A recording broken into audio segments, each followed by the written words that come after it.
was one in the section. With the runner, boy, you nigga, no question. You would run a motherfucker high stepping. Hey, you never had a big enough weapon.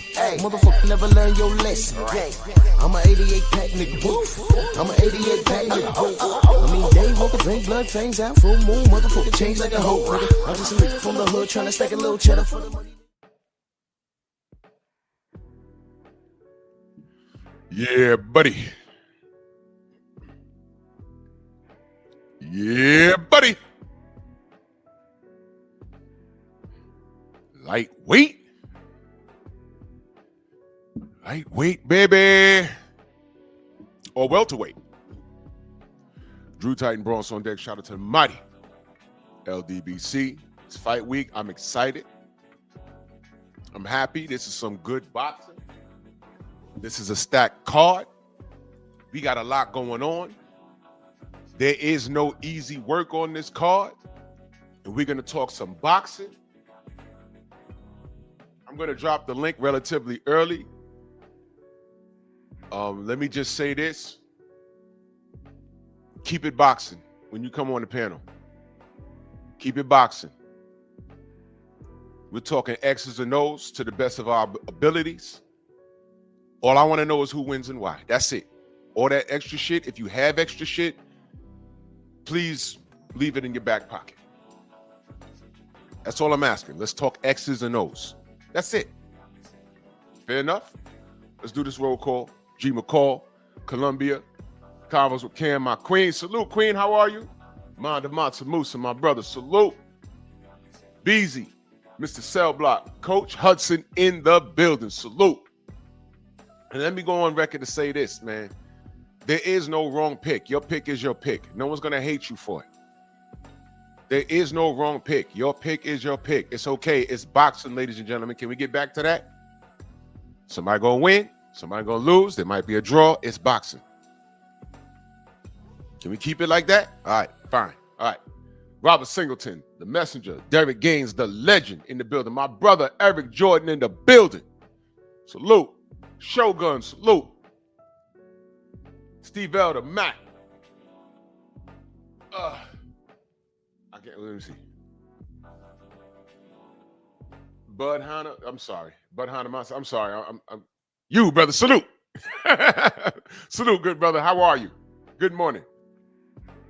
704 Joe.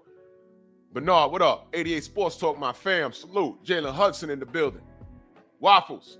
Anwar Willis, main biker in the building. Salute. Let's get to it, man. This is a stacked card. I'm excited. Y'all paid attention to this card? Y'all paid attention? I want y'all to listen to me. Here comes the sarcasm. You ready? You ready? Devin Snack Haney is on this card.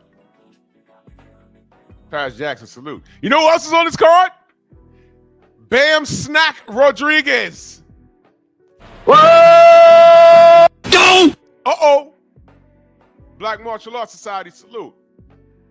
We doing this or what? We doing this or what?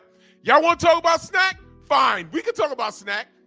Devin Haney, Bud Crawford, Bam Rodriguez. Do you want to talk about Snack? Or do you want to talk about Super Del Matias? For popping with Osterine in his motherfucking system. Thomas, what up? Double Edge, what up? What up? Put out a video last night. And what did they going to the B sample? Let me, this is crazy. You boxers with narcotics. Dill Spoolie, salute. Y'all are like modern women. Oh, men ain't ish. A lot of y'all are pregnant.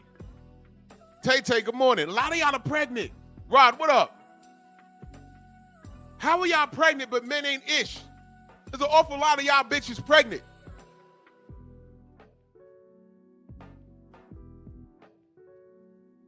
So Osterine doesn't do anything, but meanwhile, motherfuckers is on it. The irony, y'all still talking about snacking right before Devin and Brian Norman lock horns. Super L, who ducked Devin at 140. Y'all remember that? Y'all remember the top of 2024? I said, okay, 2 weeks. Remember that? Y'all remember Peter Khan? Said Max, salute. Quan, what up? Y'all remember Peter Khan? Reached out to Bill. Remember that? And Bill said, let's get to the smoke. Remember when Bill came on my live? And said we reached out to Super Del Matias team. What he meant was Peter Khan called him. Then niggas want to hit me up. Yo, Bill lied again. Bill lied again. I said, hold on. Let's get to the facts. Then you find out that it was Peter Khan that reached out to Bill on behalf of Super Del Matias team. And Super Del Matias team said, nah, we don't deal with Peter Khan. So then I asked y'all, I said, why is he reaching out to Bill on behalf of Super Del Matias team? Because that's what happened. Then I said, you know what y'all do? Don't dox the man, but he's on BoxRec. He has a fax number, an email, an address to place of business, a phone number. Why don't y'all investigate yourselves? Don't listen to my dumb ass. Don't listen to Bill's lying ass, right? Contact Peter Khan and ask him, hey, why did you reach out on behalf of Super Del Matias so you don't work with him? None of you did it. All of you haters I'm talking about. None of you did it. I would love for y'all to say, Drew, you're wrong about this, and here's why I reached out to him and we had a conversation. None of you did it. But his hands was broken. Devin once again running into a burning building. Remember Super Del Matias killed a man in the ring? Remember that? Was he on drugs then? Whoa! Go! Wow. You want to sit down and say, hey, Tio, why didn't you really fight Super Del after he smacked the shit out of you at an event? Remember that? Maybe Tio knew something. I don't know.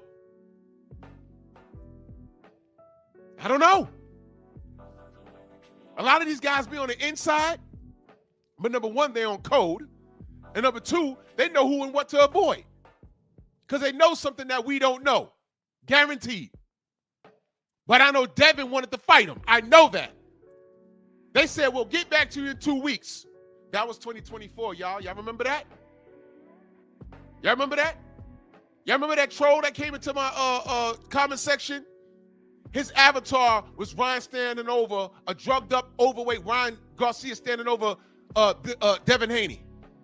That was your avatar. And he was like, yo, Super Del, aye, Super Del, aye, Super Del. He's going to clean up the division and beat up Devin. I said, well, don't talk about it, be about it. Because Devin is on his bumper. Remember that? His response, Mommy beat you. Of course.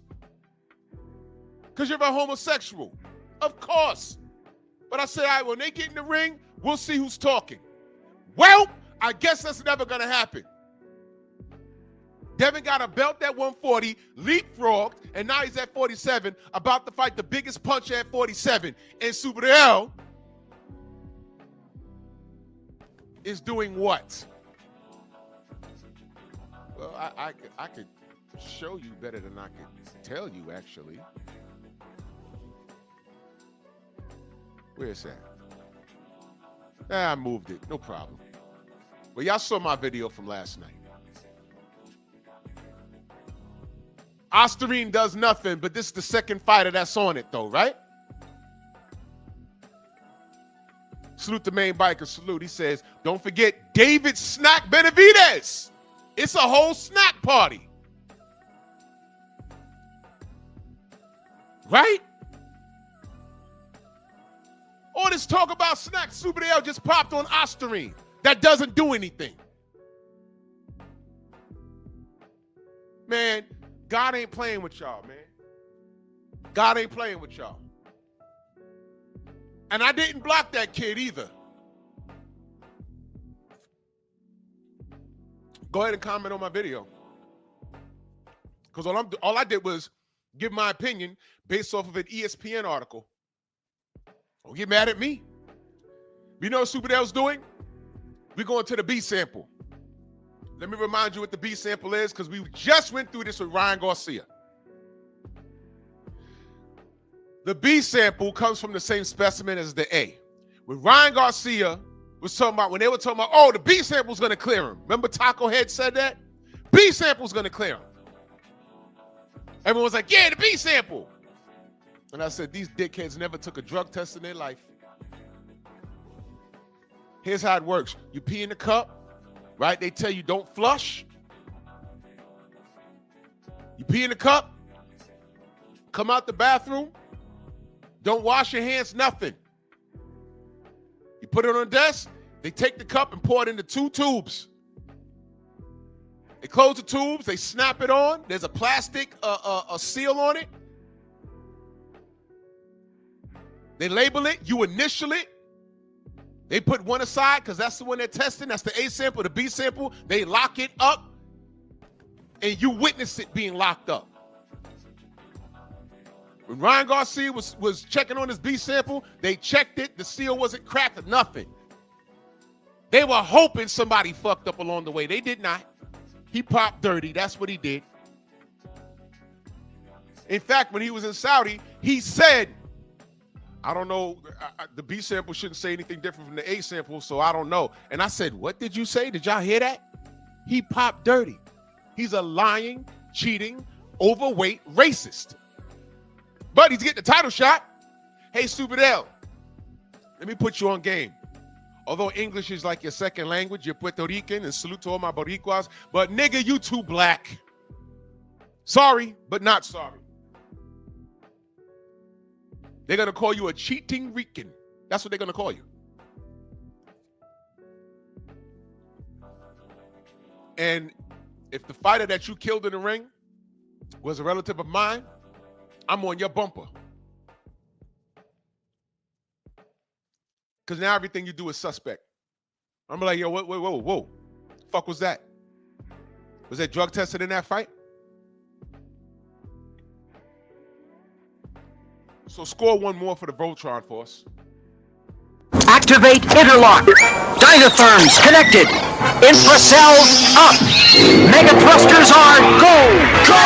Voltron force!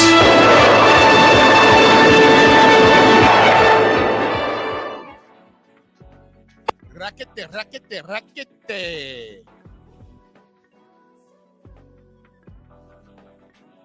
Yep. Dirty bum. Done with him. That's it. Over. Done.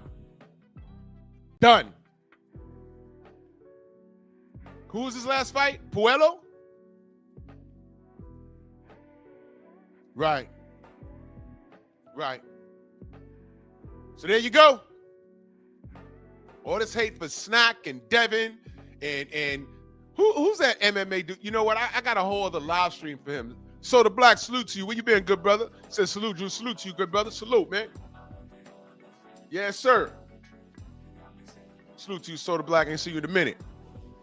So let's get to it. All right. Yeah, Snack is all bad, but Benavidez is on it. Jesse Rodriguez is on it. Caleb Plant is on it. Right. You got weird ass MMA dudes doing whole videos talking about why they hate Devin.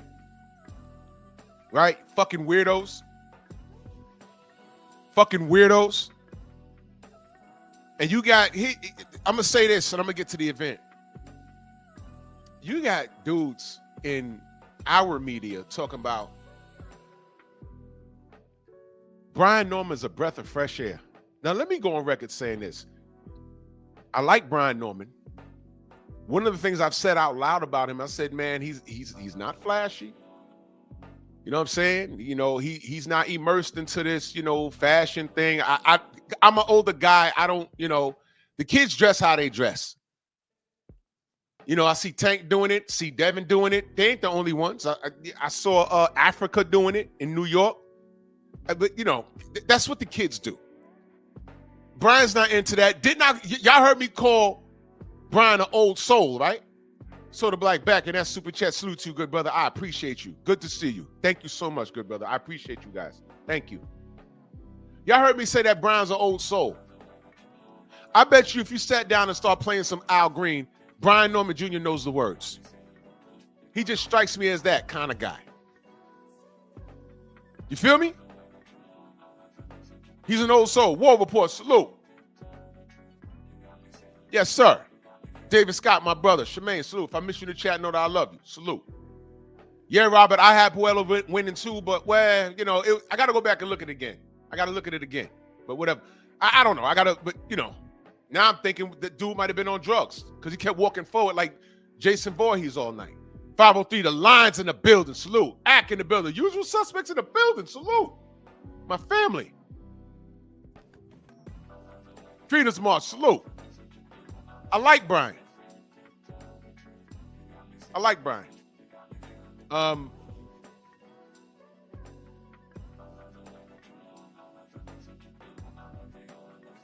You know what, man? My only hope is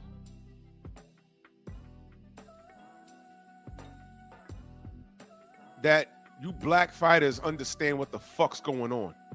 They will never like you, man. That's why you box to the best of your abilities. You do what works for you. You do what makes you great. Never let the media dictate how you perform. Tim Bradley, you idiot. Tim Bradley versus Ruslan Provodnikov, dumbest fight in the world. Dumbest fight in the world. You simpleton. He had PTSD, not from fighting and beating Manny Pacquiao. He was getting trolled. And that gave him PTSD, and he fought the dumbest fight I ever seen him. I'm like, why is he fighting this guy like this? Asshole. They said Brian Norman Jr. is a breath of fresh air as far as temperament. He's not into the flashy stuff. In other words, he's not behaving like a young YN. That's what they're saying. And shout out to Blue Blood, because when I read the same thing and heard the same things he said the same shit. I'm like, wait a minute. Y'all never heard of Bud Crawford? Is Bud Crawford throwing money at the screen? Is he showing you his $1 million cars? No, as a matter of fact, the most I saw was him dancing on a block party, dancing like merengue or salsa, whatever it was, and him in the gym with his children. I don't know what he drives. I don't know about no gold chains. He's not traveling with a giant-ass entourage. When he went to Errol's fight, before they fought, he went to one of Errol's fights. He was by himself.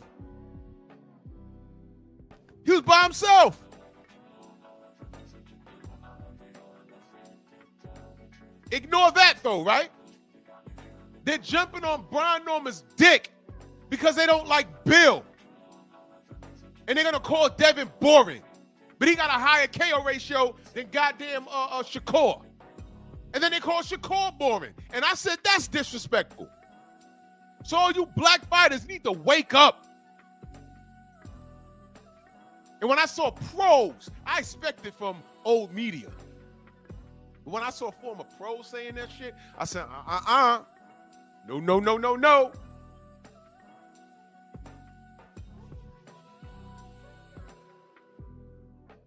You know what else I saw? True Boxing Night salute. He says, salute, Druth. Hey, I'm Puerto Rican, my brother. He says, and it's early, man. Very passionate. I know what you meant. Very passionate about Rican boxers, but now we know how Matias has that never-ending fuel tank. He said, Pets Diaz, yo, bro, look, I like Subriel. He's a major player. Him popping like that, all it takes for you to do is a pop one time, and I call it a question for everything. And I don't care who you are. I'm like, uh-oh. And then I start thinking about your knockouts and how you never ran out of gas. I'm like, uh-oh. Is it too much to ask for a clean sport? You feel me? That's what I'm saying. So salute to you, bro. You know, I mean, I put tribalism aside in a heartbeat. Young Abel says, hey, TD, rackete. Man, even, this is bad. Now, let me say this before I get to this. I also saw something this morning. Ak and Barack, they interviewed Clarissa Shields. And I shouldn't have watched that before I got on live, man. Let me say this, and I might have to do a separate live about this. Christy Martin has a movie coming out. Stormy in the building, salute. He has a movie coming out.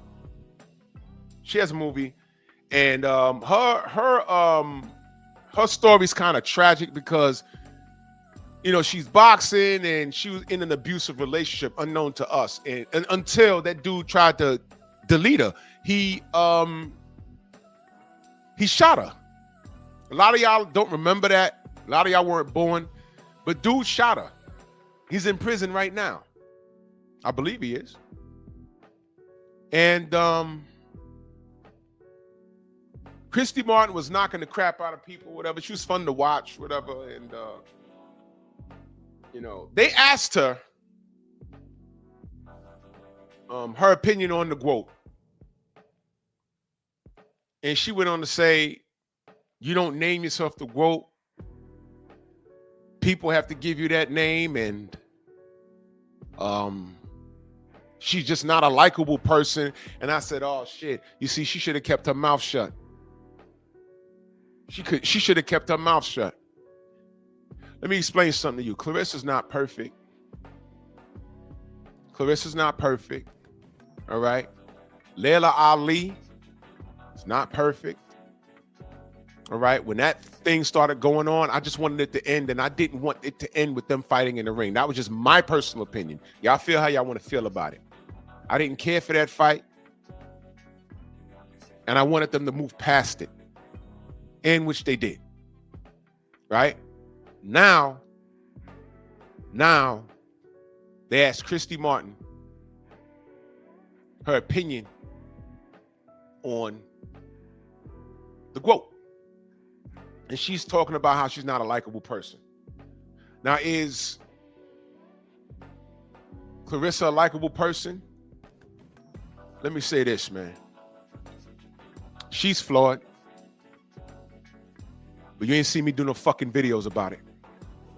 Me and Stormy has talking, we've spoken behind the scenes about, you know, what we feel she needs to do better, but it has everything to do about the black community.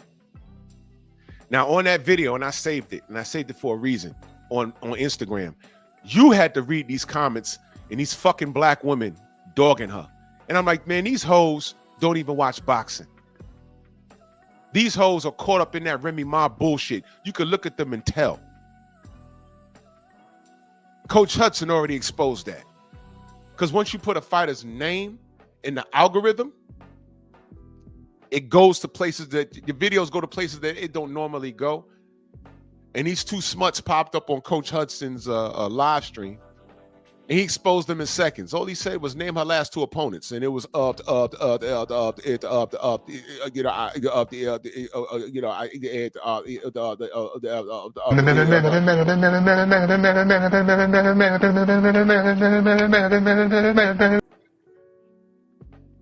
That's what it turned into. You don't reserve the right to comment on what you like and what you don't like.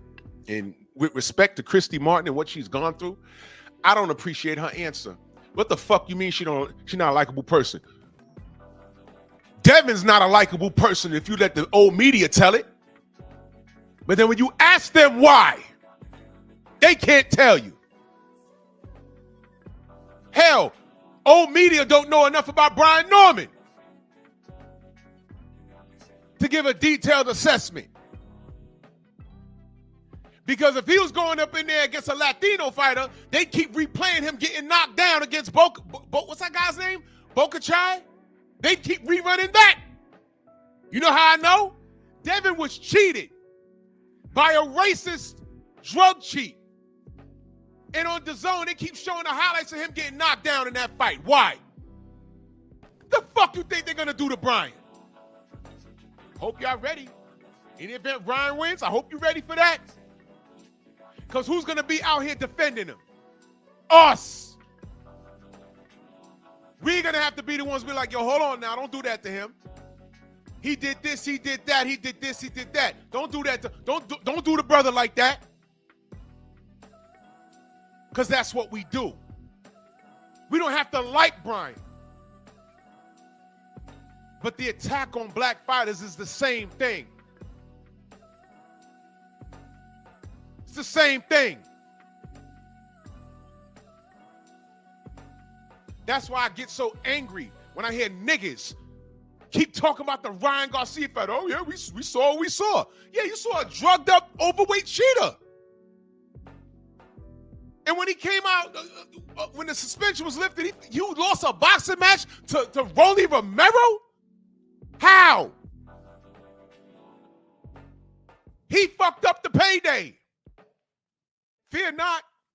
And this is what you got to learn, Superdale. You're too black. Your hair's too nappy. Ryan Garcia came back into the sport of boxing, didn't miss a beat. He's getting a title shot for fuck's sake. And he fucked up the payday with Devin. Y'all not saying anything. Because I know. I need Brian Norman to be careful. I need him to be careful. This is fake love. A lot of it is fake love. Salute to all the real fans. Tay Jones, ATL Unanimous Boxing. A few of y'all are real. Sister Shawa, y'all are real supporters of this brother. I'm a supporter of this brother. But I need him to understand that there's a lot of fake love behind this. A lot. A lot. Wake up. Main biker in that super chat, he said Christy Martin husband thinks she is unlikable. Yeah, he does. He tried to blow her head off, man. Christy Martin, she don't reserve the right. Her opinion is coming off of what the media is saying. And I'm saying as a black athlete, motherfuck the media.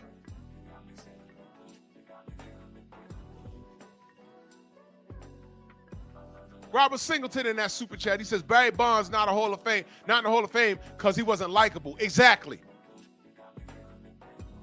Exactly. Ridiculous. But let's talk about these fights, though. There's the link. If you're unfamiliar, I'm not putting you up unless you turn your camera on because Miguel likes to flash his penis on my airwaves. Seriously. It's ridiculous. But that's all right. I sent that video in. He didn't know I was recording him.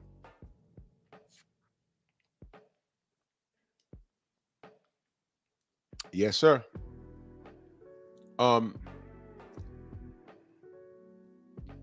Yeah, Styles, some dude did that. That's why I ain't put him up on stage. I'm like, well, I said, turn your camera on. He turned the camera on, and he starts playing with his pee-pee. I'm like, yo, what the fuck? So if I had to, see that shit, Google had to see it. And I'm in contact with them every other day. And that was damn near sexual assault, wasn't it? I mean, there could be kids out here watching that. What if I put them on a panel? You know what YouTube would have done? They'd have flagged me, right? They'd have flagged me and canceled my channel as if I was the one showing kids his junk. And what grown man flashes another grown man? That's insane stuff. It's insane because Miguel keeps doing it. But I have the video, and I sent it to the appropriate people, and we're working on that behind the scenes. But my brother, Black Martial Arts Society, man, salute. What's up, brother? How you feeling? I'm chilling, man. I'm chilling. I'm having a good day so far. Yes, sir. So we're talking about this fight, or we talking about Superdog Matias popping? No, I'm done with Superdog, man. I said what I had to say about that motherfucker, and I'm disgusted because I was giving him a lot of credit. I didn't have a problem with him facing Devin Haney. I just said, all right, when your hand gets ready, I guess y'all gonna fight, and it never happened. 2 weeks in boxing. The longest 2 weeks in boxing. You remember that? And I was just waiting, And I had his one fanatic in here violating, talking about mommy bicho and all this. You know, I don't know why you would tell another grown man that. You know, I'm from the Bronx. Of course, I know what that means. You know, so I mean, but for him, to them, it's like, yo, good morning to them. Hey, good morning, brother. Hey, mommy bicho. Hey, mommy bicho, cabrón. Bro, whoa, what? You can't say that. Well, whatever. But you know, I went to his page and he's in love with Devin. And you probably watching right now, but you know, he was pro Matias. Oh, Matias gonna beat Devin, and Matias gonna do this, Matias gonna do that. Matias is on that Osterine. Matias is on that same bullshit that No. oh, and incidentally, he was fighting at the same venue that Ryan fought at and got caught by the same organization. Wow. Yeah. Yeah. Well, I mean, it's Snack's fault. Yeah, but it's but we want to talk about Snack though, right? And that MMA dude, I don't know if he's Australian or whatever the fuck he is.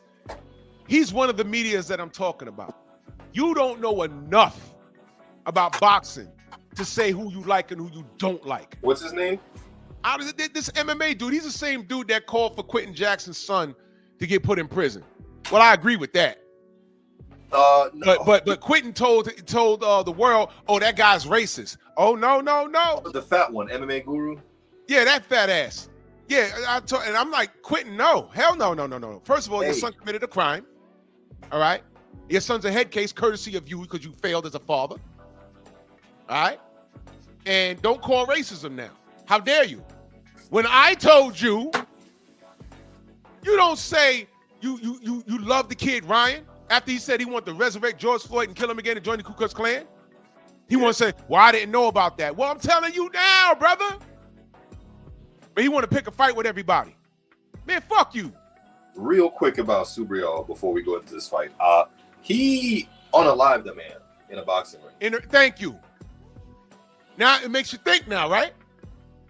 My dog, if we have any proof that this not his first rodeo, that he's been on Osterine before or any kind of drug, hey, dog, something got to be done. That's a man's life. Hey, man.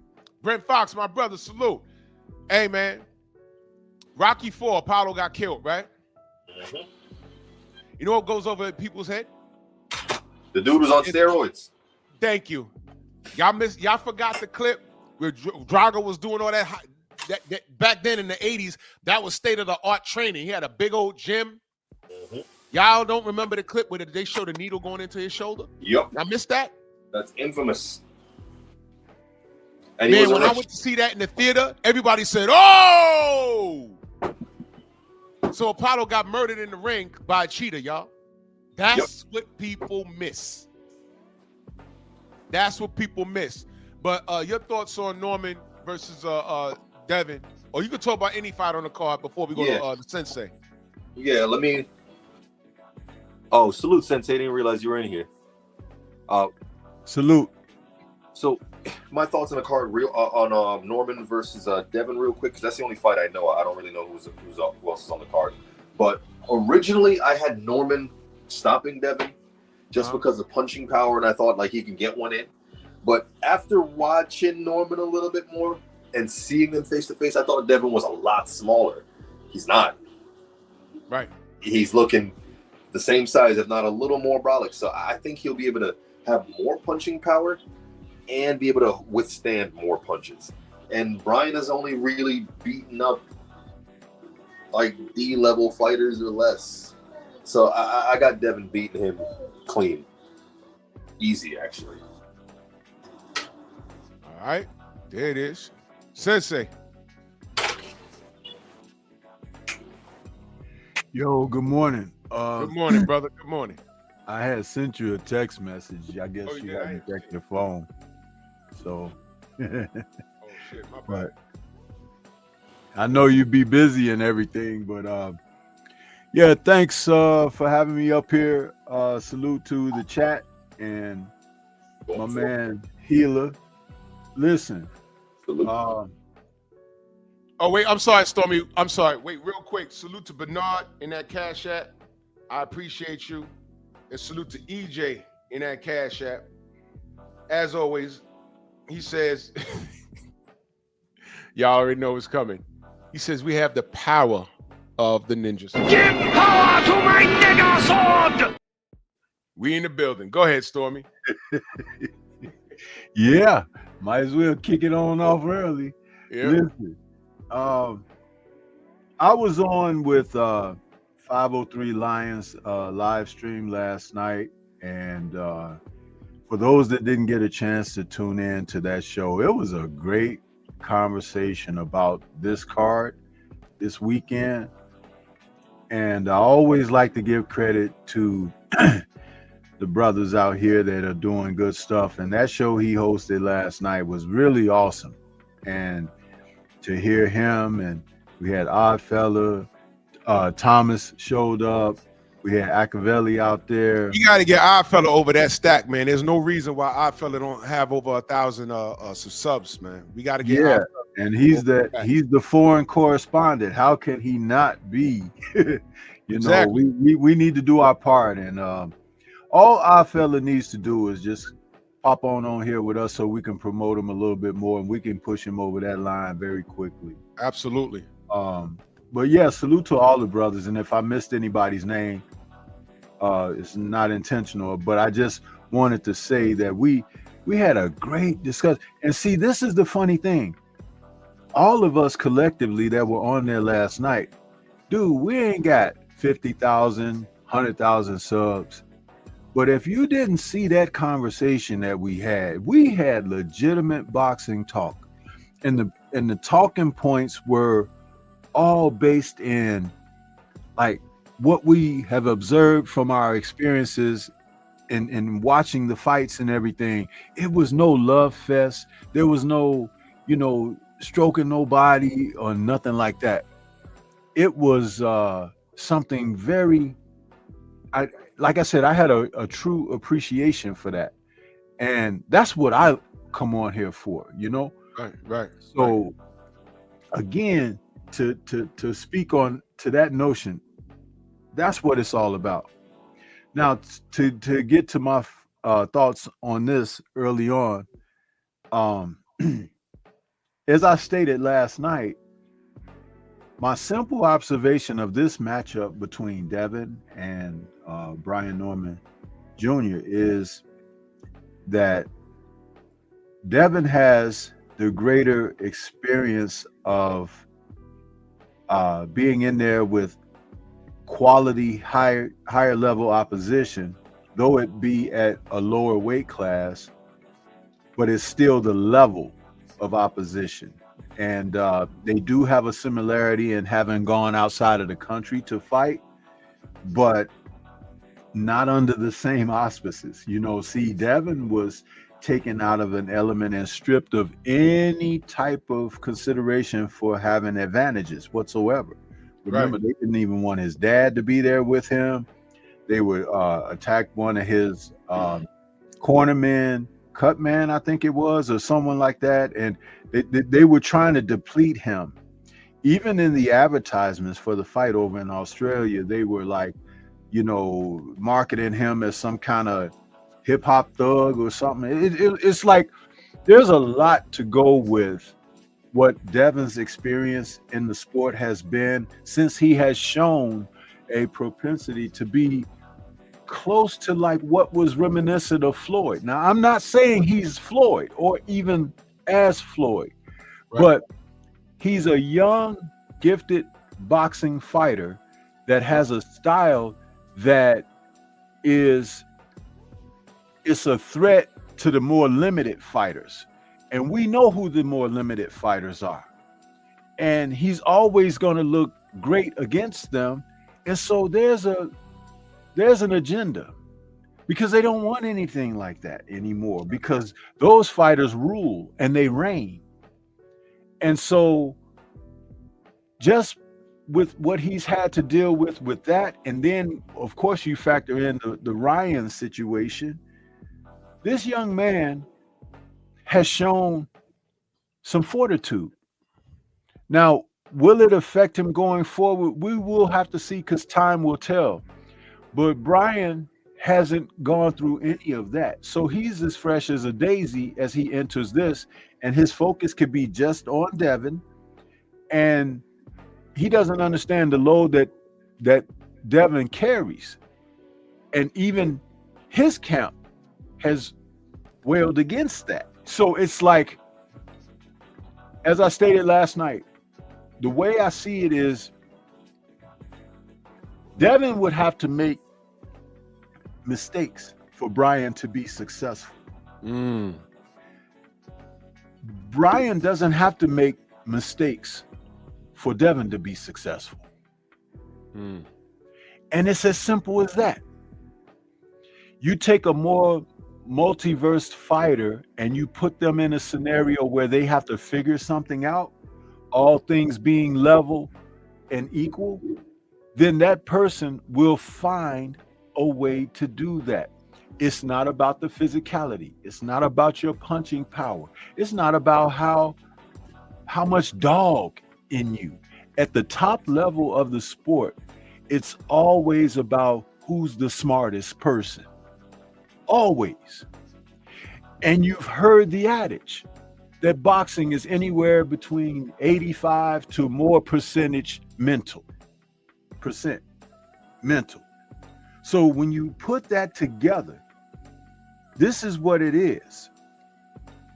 Again, Brian could go in there and nail Devin a shot, and the fight could be over, right? Because maybe he can punch like that.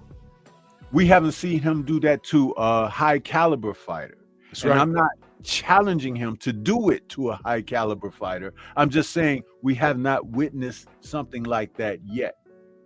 So if that doesn't happen, is he still versatile enough to find a solution to be victorious in a scheduled 12-round championship fight? We're uncertain. And that's why I've called it a 50-50 fight, because of there's a styles scenario here. But I hearken it back to when Ray Leonard and Thomas Hearns fought the first time. Thomas, the Motor City Cobra, was a knockout guy. He had 30 fights and 32 knockouts, something like that. 32 fights and 30 knockouts, something like that. And Ray Leonard was a boxer puncher, fast hands, good feet, footwork, but he had that loss to Duran. And the loss to Duran made Leonard a more cerebral fighter, because Duran in Montreal in their first meeting was able to draw him out of being the pretty boy Leonard and this and that, and made him fight him. He disrespected Leonard's wife. He called him all kind of names and everything. He made Leonard mad going into the fight, and Leonard wanted to fight him. And he drew right into Duran's plan. And that's why the fight was as close as it was. And Duran got that decision. But in the rematch, what did Leonard do? He outsmarted him. He outwitted him. He out-athletic him. He did all of the things that was necessary, and caught Duran where he was celebrating a little bit too much and didn't have really enough time to get in proper shape for the rematch. So he was celebrating himself. Brian is kind of celebrating himself too, off of that knockout over Jin Sasaki, a guy who, like Devin said, none of us really knew the young man. And it was nice that he was able to go into another land against somebody who could have been doing some unethical things sports-wise, and you understand what I mean when I say that. It's possible. But he took care of business like he was supposed to do as a world titleist, and I take my hat off to him for that. But there are levels. And so now he's in there with a young man who has had, like I said, the chiding of the community, people railing against him. This man speaks of God impacting his life, and that's where he draws his strength. So this is going to come down to a lot more than just the physical. It's going to have those intangibles that our brother Kurt Sugar used to fondly speak of so much. So that's kind of how I see that, and it's an intriguing matchup. So I like it, and I look forward to it, and I hope that whatever transpires, that is clean across the board. So those are my thoughts on that, and thanks for allowing me to speak. Man, that is just so difficult to follow, man. That's so difficult to follow, man. That's Seriously, Stormy, real articulate of you. Yeah, that's very, I would like to add to that. Go ahead. In regards to what Stormy was saying about Leonard versus Duran, that is what happened to Devin when he fought what's the Latin fellow name? He fought Lomachenko and dropped him. Damn, I can't remember this dude's name. But he rocked that. Linares, yes. No, it's Jorge Linares. Jorge Linares, yes, sir. So basically, he bought into a lot of what the media was saying, and he tried to go in there and stand in the pocket with Linares and gave him that opportunity and got caught. He clinched the entire round, the rest of the round, and recovered, and that's when they invented the clinch counter to try to shame him for clinching. So going into this fight, I expect a lot of that shaming. Oh, he's just gonna run and whatnot. But if Devin sticks to his game plan, he's, as Stormy said, he has to give him that opportunity for it to happen. Real talk, man. Look, Coach Hudson just pulled up, man. I'm gonna sit back. I'm gonna drink this protein shake. Good morning, my brother. How are you? My brother Drew Titan, salute to you, brother. Salute Stormy B, man, and my brother Black Martial Arts Society. Salute to all of you brothers. This is a heavyweight panel right here. Yes, sir. Yes, sir. You go ahead and cook, good brother. ATL in the building. ATL in the building. Yes, sir. Man, I'm fired up about what's about to happen and transpire. So I'm gonna try to just keep it boxing, like my brother Drew said. Let's keep it boxing, right? So, first of all, I don't know if people notice this, but every fight that's on the main event card is the same fight. What do I mean? Whether you're talking about Bam Bam versus Puma, Abdullah versus Sam Noakes, David Benavidez versus Yard, or Brian Norman Jr. versus Devin Haney, you have the higher boxing IQ fighter versus the other who is the underdog, whose boxing IQ is not as high. I want to give a shout out to the USA boxing program. The USA boxing program that David Benavidez started in. The program that Devin Haney and Brian Norman Jr. started in. The program that Abdullah Mason started in. And shout out to the Ohio boxing lineage, because they have some of the best coaching and training that you can get in USA boxing till today. Shout out to Team Cartel out of Toledo, Ohio, and Bam Bam Rodriguez, who is also a national champion, several-time national champion in USA boxing. Now, I'm just so, that press conference, family, if you didn't watch the press conference, you have to go watch it. Now, you know me, I give credit where it's due. I have to say this. I have disagreed with Sergio Mora on a bunch of occasions. But Drew, let me tell you, the way he handled Claudia Trails, the way he kept her honest, because every time she tried to paint a narrative, whether it was about Abdullah, whether it was about Devin Haney, man, he kept her honest, and that's what I love to see. Anytime you have a fighter who has integrity to keep the conversation honest, it's good for the sport. And every time she tried that Max Kellerman, Larry Merchant BS, he kept her honest. Now, I'm not going to hold the people back anymore. I'm going to get right to the nitty-gritty of what you all want to hear. You all want to know, hey, KBJ said, man, why I thought Coach was an old ball man.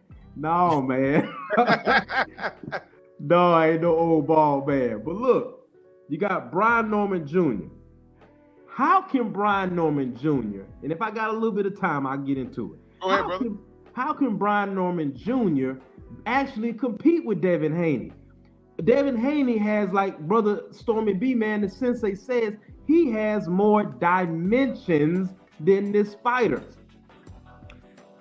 If we go back and we watch Floyd Mayweather versus McDonald, that's the best picture I can kind of give new boxing fans who I'm sure have seen that fight. We have something in boxing where we say a term, pressure busts pipes. Yeah. When a fighter has a higher boxing IQ, we are not going to make a plan where we try to outbox the person with a superior IQ. What we do though is we make a plan, a strategy where we can take the round or we can hurt the fighter. Okay?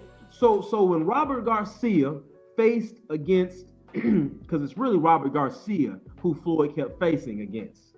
For those of you who have been watching, and this goes back before Floyd, this goes back to his uncle. The what they call the so-called Mexican fighting style.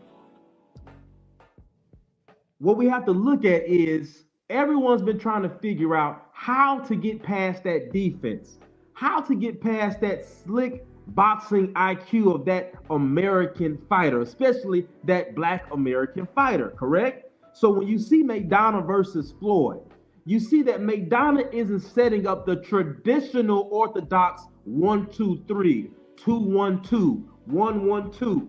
If you all follow what I'm saying, jab, jab, right hand, lead straight, right hand. He's not going off the lines, the straight lines, the horizontal line, right? He's not trying to operate in the traditional. He starts attacking on a transverse plane. So every time Floyd's back is against the wall or back is against the rope, he's throwing things from angles he's not used to. Coach, how does that play into what Brian Norman Jr. needs to do? Well, we already know Devin Haney wants to set a pattern. He wants to set a tempo. What Brian Norman Jr. has to do to be successful, he has to set up what I call a jousting jab. The jousting jab, for those of you who need a more visual picture, think about medieval times.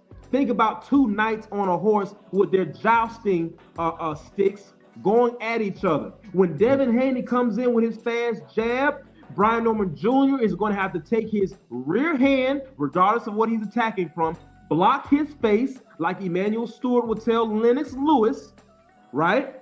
He needs to intercept, and he needs to hit Devin with that hard left to his chest, his body, and his hips. Why does he need to hit to the body and the hips, Coach? Because when you hit a fighter to their body and their hips, it slows down the fast, slick fighter from going to left to right. It keeps them from being able to turn you.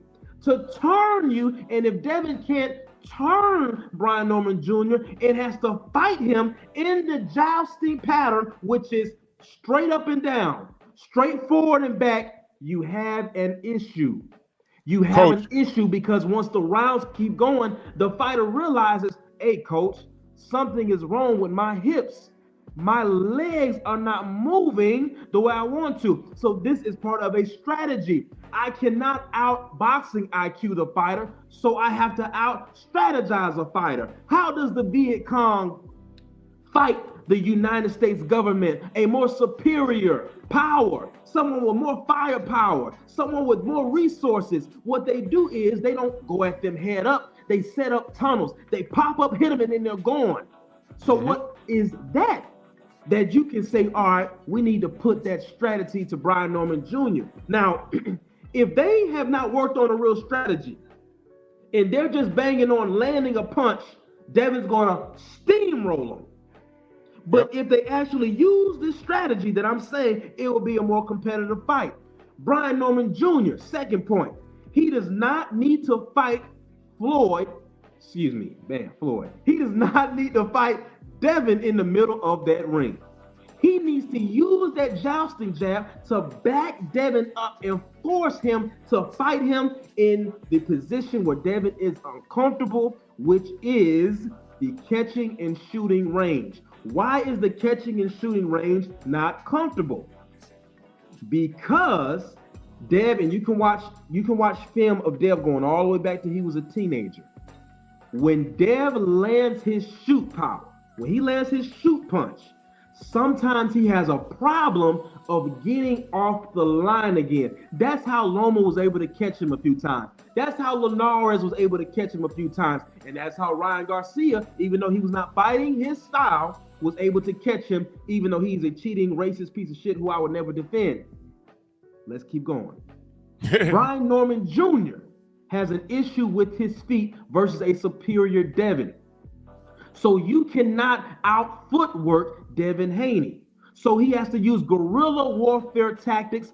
And my last point with Brian Norman Jr. that needs to be part of the strategy, besides keeping Devin from setting his pace, is he needs to steal those rounds. What do you mean, coach? Well, how was the boxing round tested?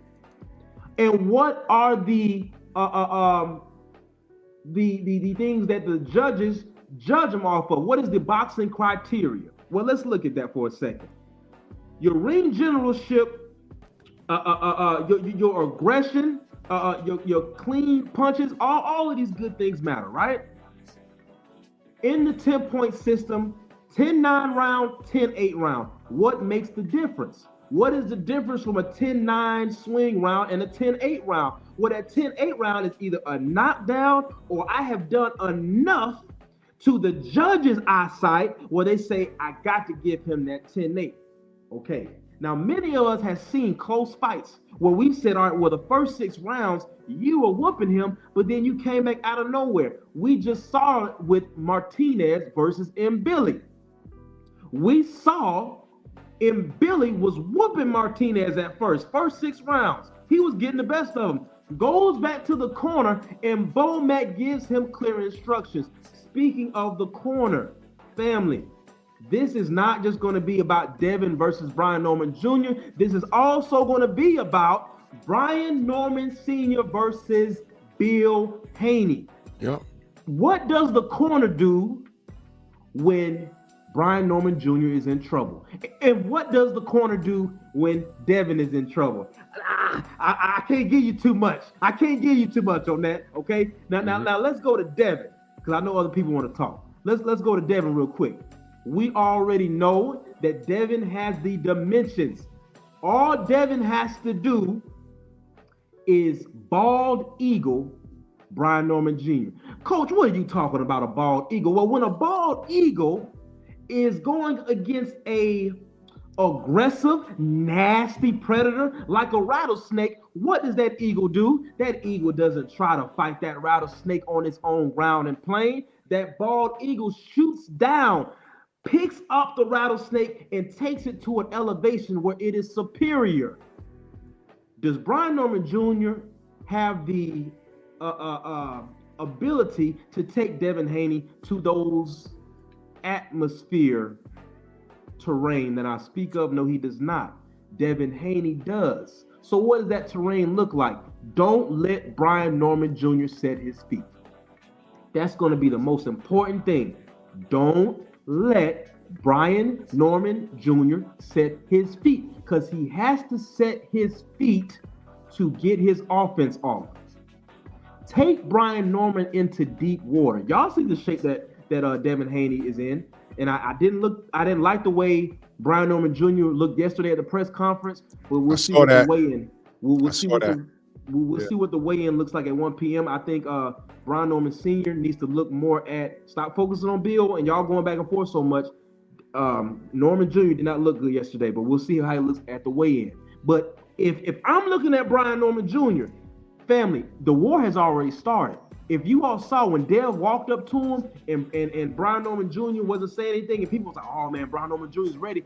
Brian Norman Jr. is weak right now. Brian Norman Jr. is dehydrated right now.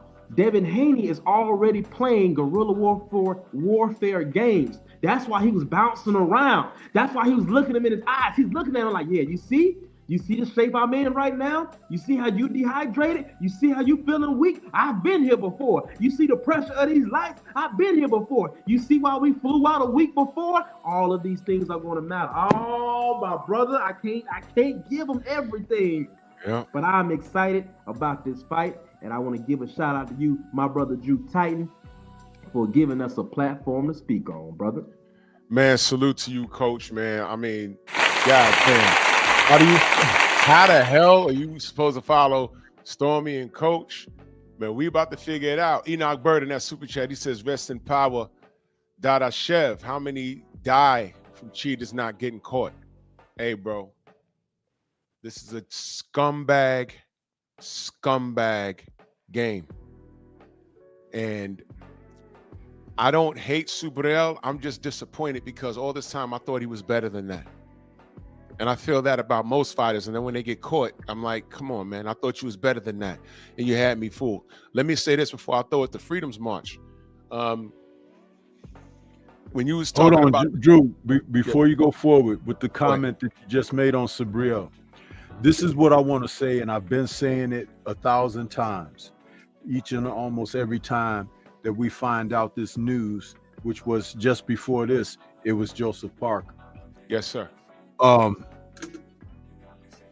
We live in a world where accountability has gone out of the window. The moment that a person takes accountability for their place in wrongdoing, slighting someone, cheating, trying to get over or get beyond, the moment that you take accountability and say, you know what, I messed up, I need help, can someone assist me? You open the door for consideration for things to get better. That's right. Each and every time one of these athletes pops dirty, it's always an external reason to blame. Always. There has been not one to come forward and say, you know what, I thought I needed an edge. Yeah. You see? And this is why you need to be very harsh, strong and stringent against those who are found guilty. Because if there is no accountability, there can be no remorse. And as long as it continues to get covered or excused, you'll have more and more participants. And when you have more and more participants, you have more victims or those who are victimized, like this young man who's on your image here in the backdrop. But he has become villainized from being victimized through this type of scrutiny. So it needs to be said and it needs to be upheld. No accountability, no consideration. I'm done. Put that in your pipe and smoke a Superdale. Now, and all you cheaters, seriously. Now, before I go to my brother's Freedom March, I want to point two things out to you guys. And Coach Hudson, when these guys talk, Stormy, Coach, Black Martial Arts Society, these guys have actually competed or coached to a degree in the ring. You there, Drew? Yeah. They've competed. I know Black Martial Arts Society has competed. I've only gone as far. I've worked corners and I've sparred a bunch of amateurs. Right, so I have IQ, but these men, they have IQ. I like to say over me because they see things a little different. I know some shit, but I don't know everything, and I take pride in saying that because that means I'm open to learn. You understand? Let me make 2 points before I give it to my brother Freedom's March.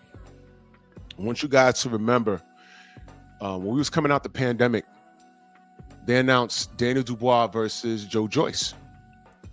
And I said, man, Daniel's going to run away with this thing. You know, Joe Joyce is, yeah, you can hear me, Black Martial Society? Yeah, that's the, I'm talking right now. Yeah. He was talking to me in a private chat.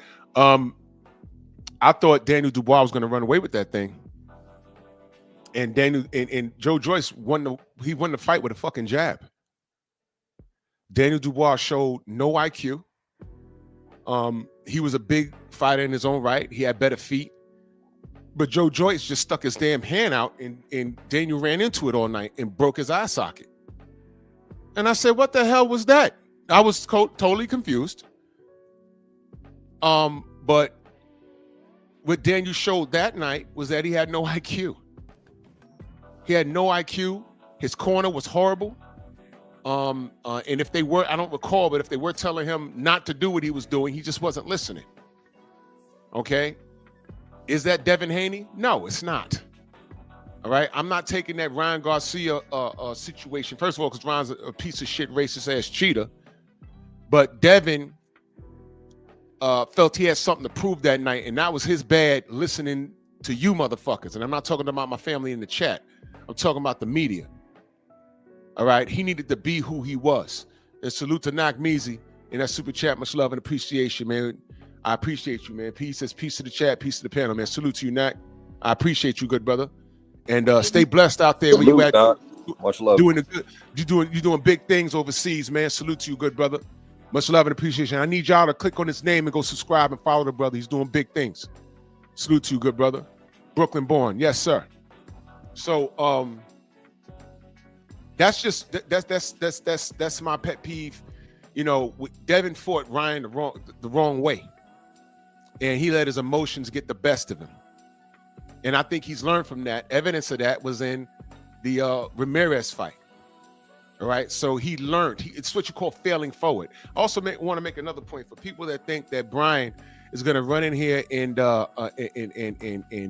just flat out wash Devin. Okay, we like doing comparisons. I remember some of you weren't born. Some of you wasn't watching boxing. I remember leading up Floyd Mayweather Jr. leading up to the Diego Chico Corrales fight.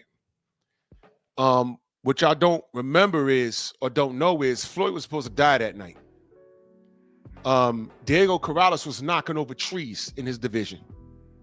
And Floyd was supposed to get his that night. Go watch that fight if you haven't seen it. Diego Corrales was a killer until he got in the ring with Pretty Boy Floyd. Not Money May. He got in there with Pretty Boy Floyd. Diego got knocked down like 6 times, and his father said enough. Enough. He kept getting up, but he was like, enough. There was nothing he could do. Floyd was fainting to the body and bringing that left hook over, and he dropped Diego mad times. Diego was a taller fighter. Diego was more rangy, but it didn't matter. And Diego couldn't think outside the box. Now, in saying that, I don't know. I'm not saying he does it in Brian Norman. I don't know if he has that other gear. I don't know. He's going to need to show it tomorrow. He's going to need it. I want y'all to keep in mind, Devin Haney looks bigger. He actually looks stronger, right? Brian Norman got a longer reach, y'all. So when coach talks about that jab, he can, but will he? And I believe, well, I know that Devin, if plan A fails, he has a plan B, C, D. He has an IQ. He's been under these lights before. Again, I don't think Brian is moved by the moment. He don't strike me as that kind of kid to let the moment get to him. He doesn't. And I'm not being disrespectful with calling him a kid. I'm old enough to be these guys' father. I'm older than Brian Sr. and Bill Haney, by the way, y'all. So I'm not being disrespectful by calling them kids. Both of these young men could be my son. Okay? So I don't think he's affected by the lights, so I don't want to play into that. He did look a little dehydrated. I think he'll be fine. I just think that Devin, overall talent-wise. Oh, and I want to add another thing. Hakeem Rahman versus Lennox Lewis. The reason why Rahman was so successful is because he was in Africa like a month. And while Lennox got to the continent 2 weeks before the fight, and it didn't do him too well. Not to say that Brian's not taking it serious. This is the most important fight of his career, of his life right now. But these are things, both of these men are taking it serious. I just believe that Devin has all the tools to win. I have this guy in the chat, FX Morpheus, says Devin ain't got the chin to win. I don't know where you get that from. Why are you acting like Brian Norman ain't got dropped? And matter of fact, you talk about get it back in blood. The brother who dropped him, the Puerto Rican that dropped him, he never ran it back, but no one talks about that. Devin got dropped by a drugged up left hook. He got up every time. Devin was never knocked out. Devin ate a punch from Jorge Linares and it wasn't knocked out. He came back and got his bearings and won the fight. I don't know where this pillow fist with Devin came from. He ain't got no chin. I don't know where that came from. See, those are plants by old media that they put out there that y'all run with. And I'm telling you, it's bullshit. It's bullshit. Devin does have a chin. Devin does have a chin. You have a chin when you get dropped and you get up off the floor and you continue to fight. Look at this bullshit. Look at this bullshit. Look at this. This guy's a detractor and you about to get blocked. Because I know what type of time you on. He says if Devin was a master boxer, the way people make out, he would never gave that performance against Ramirez. Big Cap. Big Cap, right? I got a question for you.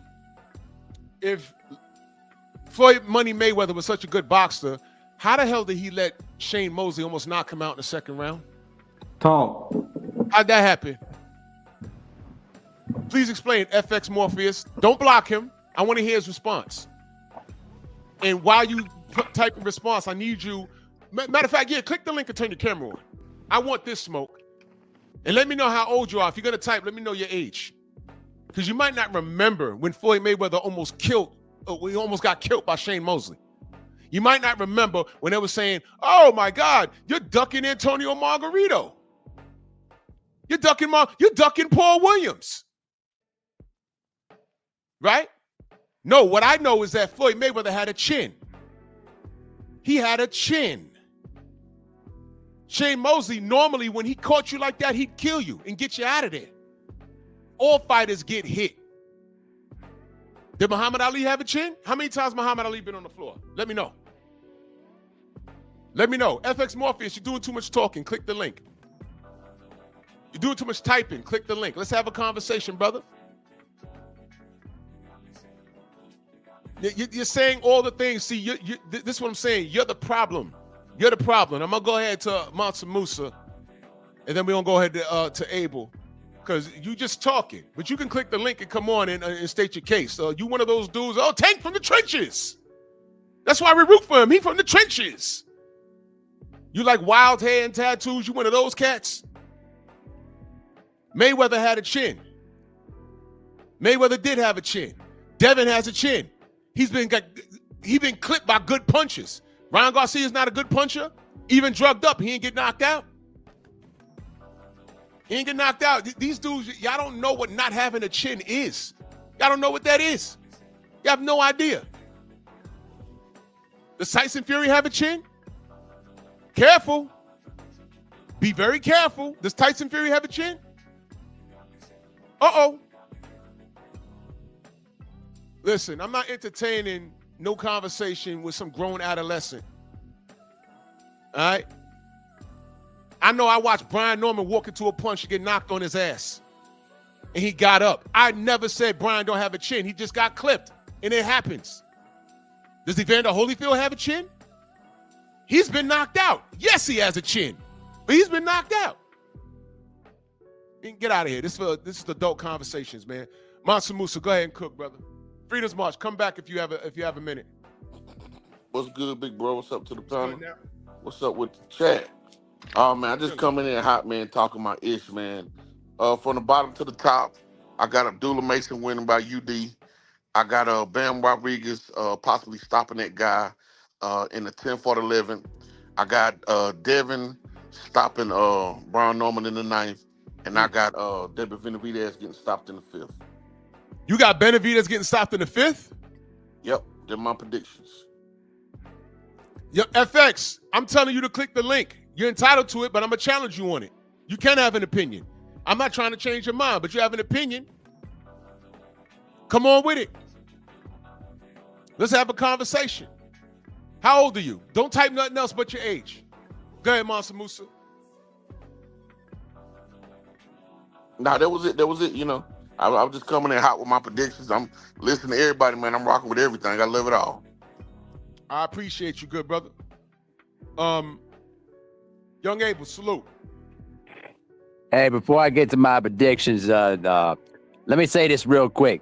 The hell with you, Drew, with that nonsense of that Wolf, the DJ from yesterday, bro. You crazy fool. Wolfman Jack. Shut up, bro. You ain't shit, bro. You ain't shit. But let's get to it. We got a full panel, good brother. Let's go. I got you. Okay. So my predictions of the fight is very simple and concrete. I got Abdullah Mason by UD. I also got Bam Rodriguez in the 6th. And I'm for the first time, I'm going to go with David Benavidez to knock out Anthony Yard in the 10th. Because in previous predictions of David Benavidez fight, the last time I picked David Morrell to beat David Benavidez, and David Benavidez punished him. So I'm not going to go against him this time. And as far as Norman Jr. versus Haney is concerned, I think it's going to be similar to when Floyd, mollywopped Diego Corrales, and I think it's going to get stopped in the 10th. I got Devin Haney stopping Mariah Norman Jr. in the 10th. Eric joined in that super chat. He said Haney versus Ramirez was a true masterclass of boxing. Devin dominated Ramirez the whole fight while Ramirez was shitting in his boots. Devin had the power of the ninja sword. Give power to my nigger sword! Thomas. Yo, what's good? What's good? And What's good? I got Maurice here, so I want to get to him. But go ahead and cook for a second. Yeah, I'm going to be quick. I came up because actually you brought up the Floyd Mayweather and Shane. It's funny that last night, Stormy took kind of a lot of my talking points, but we spoke last night on 503s. But after the live, me and Stormy talked for like an hour and some change even after that. And he brought up, we were talking about that fight.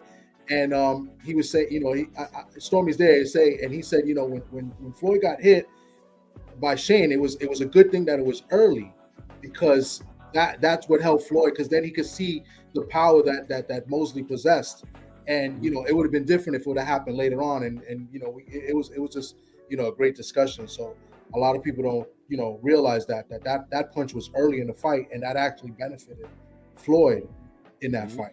So, but as far as the fight, I mean, I've been talking about it a lot. I'll talk about it more tonight. People know how I feel about the fight and feel about both men and their fathers and whatever the case may be. But I just think that when it comes down to Devin Haney and Brian Norman, I think the experience is just too much for Brian. And this is Brian's first big stage, first big moment. And and I just think Devin's done it before, and a lot of people pointing out to that face-off in a negative way. The press conference where hey, Coach, look who's in the chat. Go ahead, Thomas. They're saying that the nervous energy, and how quick people go and say like, oh, this guy got nervous energy, he's going to get knocked out. I didn't see that. I didn't see that at all. I thought that was more like a little bit mind games to show that I'm ready and whatever, because I think that the Normans are taking this fight too personal. Yes. And sometimes your feelings get in the way of what you really want to do as far as your strategies and stuff like that. And, your emotions could get the best of you. And I think the Normans are letting it get to the best of them. I don't agree with some of the things that Bill said and Bill done. I think they were low blows. And I'm not going to get into that, but they're taking it way too personal. And that's going to affect both guys in this fight. Because remember, Brian Norman Sr., he's been chirping a lot. And, to me, he's been looking really bad out here. And I like Brian Norman Sr. I spoke to him a few times. I think he just looks really bad out here right now. And it's going to reflect in the fight because he's in the corner of the fight. You know what I'm saying? So like it's the emotions are going to be a little bit too much, and it's going to get overwhelming. And that's why I have Devin winning this fight by unanimous decision. And not really a complete wash, because you think unanimous decision is going to be a wash. right? You can be competitive for 12 rounds and be competitive each round and lose 12 zip. And that doesn't mean that you got washed. You was competitive, but you just lost. So I think it's going to be that type of fight. I think Norman will have some moments in the fight. And I think Norman's best opportunities will come in the second half of the fight. And in the second half of the fight is when Haney usually makes his mistakes. The 8th, 9th round, that's the rounds that he usually that he's got clipped in the past or he's got hurt. Lomachenko, Linares, the Ryan Garcia, mostly that's been in the second half of the fight. But at the end of the day, like when you make mistakes in a fight, the other fighter still got to capitalize. So you got to put that in the equation too. And I just think Haney's going to make better adjustments as the fight goes on. And I got him winning unanimous decision. And I'm just excited for this card overall. A lot of undefeated fighters on this card. I love Abdullah Mason. I'm a big fan of his, and I think tonight we're going to see a star being born tonight with Abdullah Mason. He's got a great team. He's got a bunch of great, his family, his father. I've spoken to his brothers. I got one of his brothers. I be texting, and his father's a really good man, and they're great people. And I think a star is going to be born tonight, and I can't wait for it because I think Sam Noakes is a tough fighter. And it's not going to be easy in the beginning. It's not. I don't think it's going to be easy in the beginning, and then eventually, I think Abdullah will stop him late. But I'm just excited overall for this card, and I'm just excited for Abdullah Mason most of all because 21 years old, he's got the chance to be the youngest champion in boxing right now. Yes, sir. And that overwhelmed that beats my guy Xander, right? And by the way, I don't care what any of you say. F all of you Matias haters, but it's very disappointing. It's very disappointing. I've been reading some of the news on it, so I'm just going to let the news go out and see what happens because it is VADA testing as well, and he volunteered to do it, and he was clean in the first test. This was the second test, so let's see what happens. But it's very disappointing, and it hurts. And me being a jerk that I am, he's also half Dominican, so I'll blame his Dominican side. I'll let my play. Have a good day, guys. Jesus Christ. Salute to my brother Jason Bourne in that Cash App, man. Much love and appreciation, man. Thank you so much in that Cash App. Thank you so much. I got to blame the Dominican side. Maurice, you up, good brother. Let's get it. How y'all doing, good brothers? Hope everybody is doing well. Good. So I just want to answer your question to that that topic we was talking about with Mayweather and Mosley. But if you looked at that fight, Mayweather never got hit with that punch again through the whole fight. Now Devin, not so much. He got hit with that punch several times, throughout the fight. And that's the point I wanted to bring up. He made that adjustment. Devin did not make that adjustment, my good brothers. Did you hear what I said about that fight, though? No, you know what? When you were talking, I had clicked the link. So if I missed it, I apologize. I said exactly what you just said. Okay, I didn't hear that. Okay, he was my playing bad. to the audience, and he was trying to knock Ryan out and play tough guy. That's not his game. Because when he did box, he went rounds. And when they show the highlights and with media push and with the zone keeps showing him getting knocked down, you would think that Ryan washed him like that the whole fight.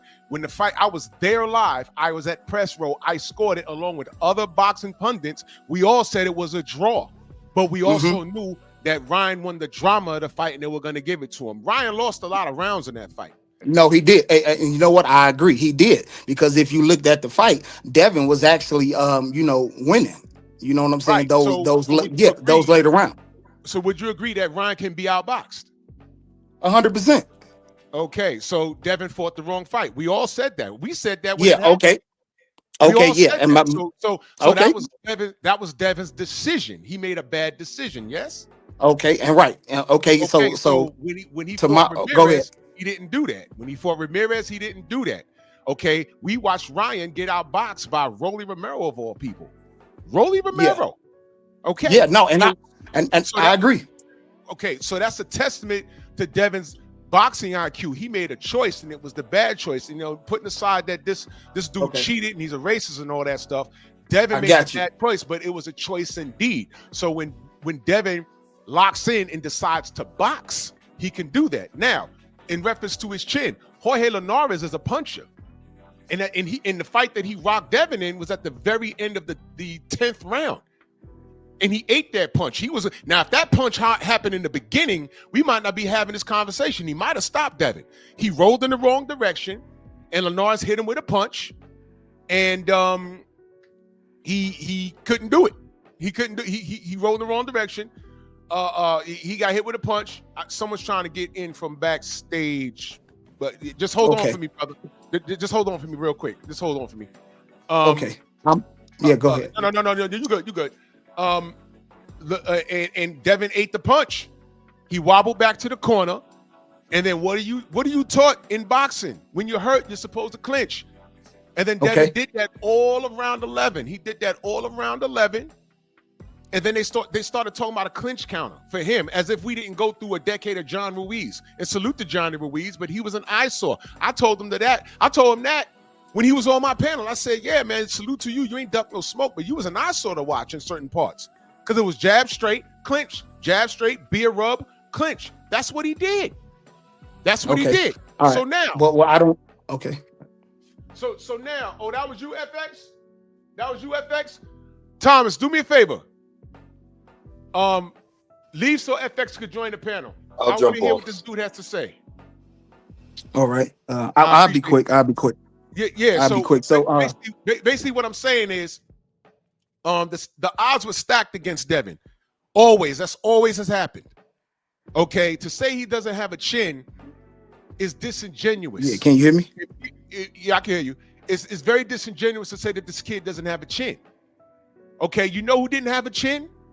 And I say this respectfully. Michael Grant didn't have a chin. Michael Grant didn't have a chin. Once you tapped him, the fight was pretty much over. Devin got hit with a PED fixed and kept getting up. And on my cards, he fought to withdraw. So that's the chin, and he has heart. You understand? So to say that he doesn't have a chin is disingenuous. He's actually a warrior. Tyson Fury has been knocked on his ass how many times? No one says he don't have a chin. So that's what I'm saying. Us as black men, we have to be careful when the media puts that out. Now, if you don't like Devin, I can't fit. Now, I'm not talking about you, Maurice. I'm just saying, because I'm looking at this FX Morpheus dude. I need you to click the link, young man. Come up on here. 46 years old. I need you to come up on here. All right, that was him that said he was 46. That was him? Well, click. Oh, he left. But I'm saying, to say that Devin don't have a chin is disingenuous. All right, who the GOAT? You can click the link too. You can come up here. Let's have a conversation. Let's do it.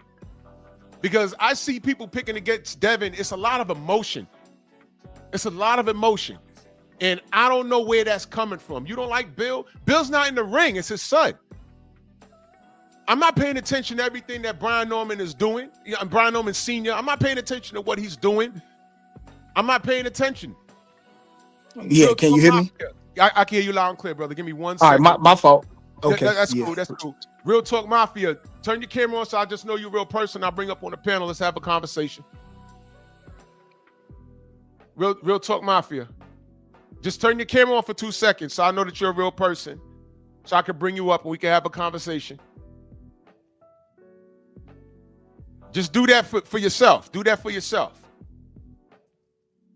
I'll bring you up and do that because I just want to make sure you're not flashing your man parts on here. You know what I'm saying? Because that happened just last week. Somebody got on here and started flashing their man parts. And if you think you're going to do it backstage, just know that you're being recorded and I will send it to Google.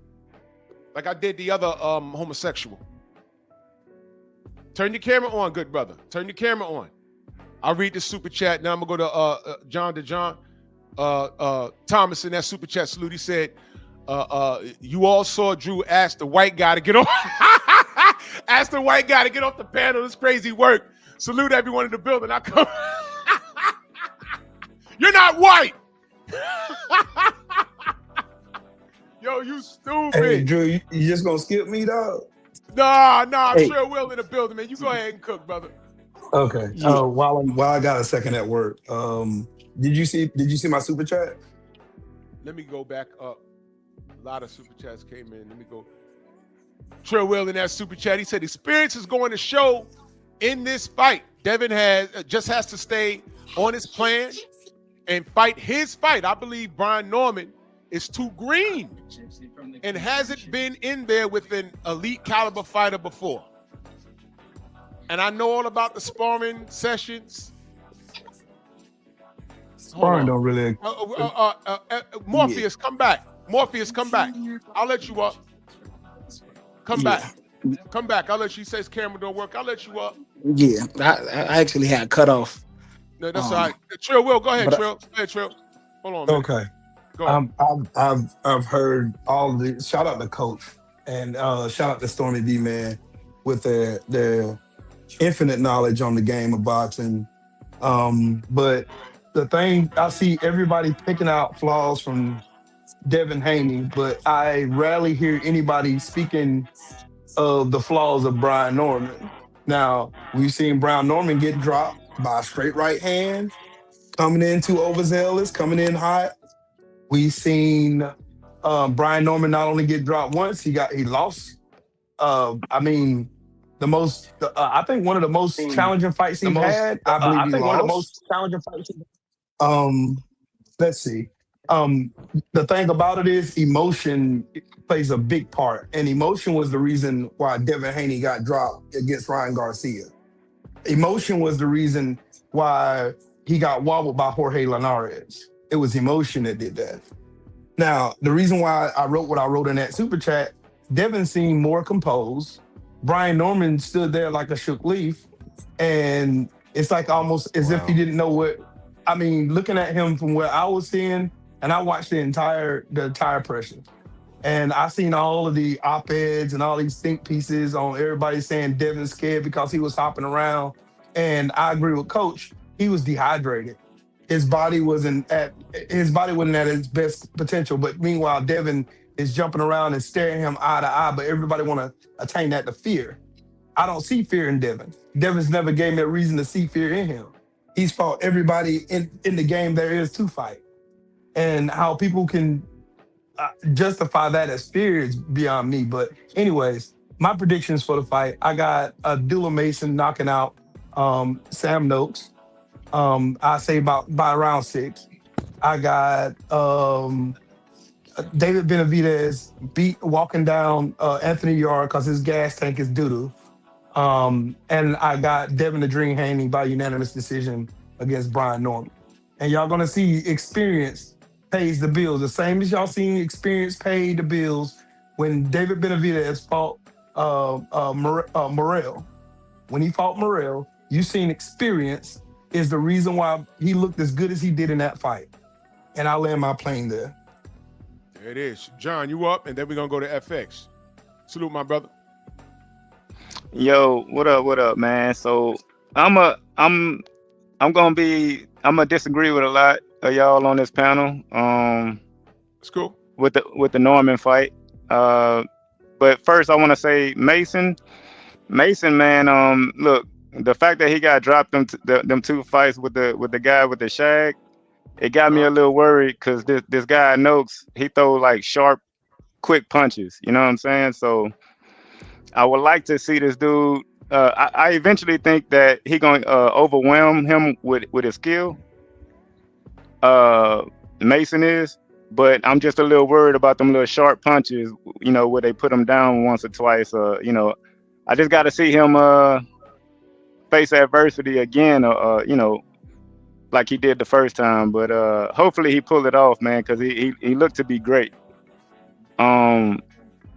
Now going to the Norman fight. Look, I gotta say this about Bill and Norman Sr., man. To me, I'm looking at that shit, man, yesterday. I'm like, man, this shit look childish as fuck. You know what I'm saying? Like these dudes are, you know, the dads, the sons look more mature than the dads at this point. You know what I'm saying? So I hope they get that shit together. I feel you on that. Yeah, I just hope they both get that shit together, man, and especially Norman Sr. That shit just come across as childish. Yeah. But as far as the fight go, I don't see what nobody sees. I don't see how anybody can give Haney a chance in this fight because. Come on. Hey, listen. Look, I agree. I watched this and I study it. Look, what Norman Jr. does is he likes to punch while you punching. Like, so when Haney is throwing his first, like that little body shot he throw, he got a counter for that, I promise you. And the dude is fast too. So I look Who's at it fast? like this. Who's fast? Norman Jr. is fast. He is? Oh yeah. I think he a lot faster than what people get not even giving him credit for. You know what I'm saying? So I don't see it, but go ahead. like he got step backs. I don't, man. It's nothing. Look, man. If you would have asked me to fight any one of them guys, you know what I'm saying? And I used to fight back in the day, but I'm looking at Norman like damn near like I looked at Crawford back in the day. Like, what the fuck am I supposed to do with this shit? You know what I'm saying? Hell no, I'm turning this shit down. What the fuck? So you said you would turn down a fight against Norman? You fucking right. Well, that's why you side with Norman over Devin, because Devin ain't turning nothing down. No. I give Devin a lot of credit, bro. I give Devin, look, he got the heart the size of I don't know what, you know what I'm saying? Because I give that dude a lot of credit, man. But in this particular fight, and I don't like to get into the the nitpicking, the drama shit that go on. So I'm just gonna say that Norman Jr. by KO within 8. Hey, John, where you from? That's your pick. Hold on. I agree. From Houston, bro. From Houston. All right. You salute the fool ass Earthman in that super chat. You fool ass Earthman. He said Drew Titan, homie Debo Dev about the style on this kid. It's levels to this. Yeah, I agree. FX, let's go to you. Yo, what's good? Go ahead. Yes, bro. Big up. So what you saying? You got me on there. Yes, you sir. got me on there. Yeah. So what you saying then? You tell me. You're picking why? I'm saying, right. Listen, I like Devin. I did like Devin Haney. I used to like him, but I'm just being. Huh? You said you used to like him. Yeah. Okay. I stopped liking him. I stopped liking him this fight when I see him wearing that pink hat with sex on it in the press conference or wherever it is today. I'm not with all of that. Like all of these guys that doing that funny stuff. That's why I want Norman to get him out the game, because he's bad for boxing, because he's doing that sissy stuff. You see what I'm saying? But let's just go back to boxing. So you don't want Tank in boxing either, do you? No, these guys are on some sissy stuff. I'm not feeling all of that. So no sissies in boxing. So you hated Floyd, you hate Tank, you hate No, Devin. no. Don't put words in my mouth. Don't put words in my mouth. You never seen Floyd. You never. Okay, yeah, but you don't need to put. Calm Yeah, but don't put words in my mouth though. Don't put words in my mouth though. I'm not irate though. Huh? You're talking about you want fighters to go because of their style of dress, yes? No, I'm saying to you, I just don't respect fighters that are poisoning the children. You get what I'm saying? When you got people like Tank wearing skirts in the ring and promoting things like going in the shop buying bare sweets for kids and wearing sex on his hat and pink hats and purses, that's not good for little black boys. Good brother, if I could speak my piece, I'm gonna jet out real quick. That's all I'm saying. But back to the boxing with Devin Haney, right? The Devin Haney that we all knew grew up. I've been watching boxing for years. Devin don't fight the way he grew up. How many years? 15 years. 15 right? Years. Yeah. Okay, go ahead. I'm gonna let you cook. Go ahead. 15 years. All right, listen.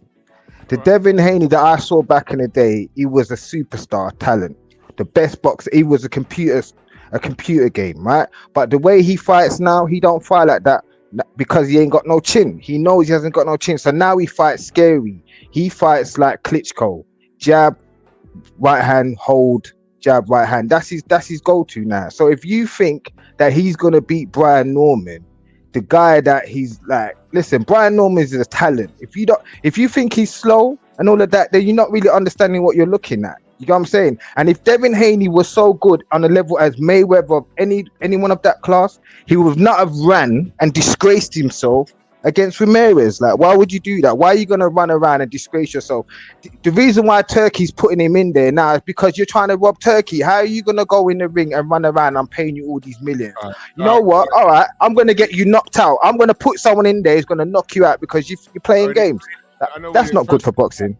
All right, let me challenge you on a few things. First of all, cool. You already have a preconceived notion about Devin. You already have your mind made up. So I'm not trying to change your mind, but I'm going to point out some simple facts. You said he's trying to rob Turkey. That's absolutely. He did.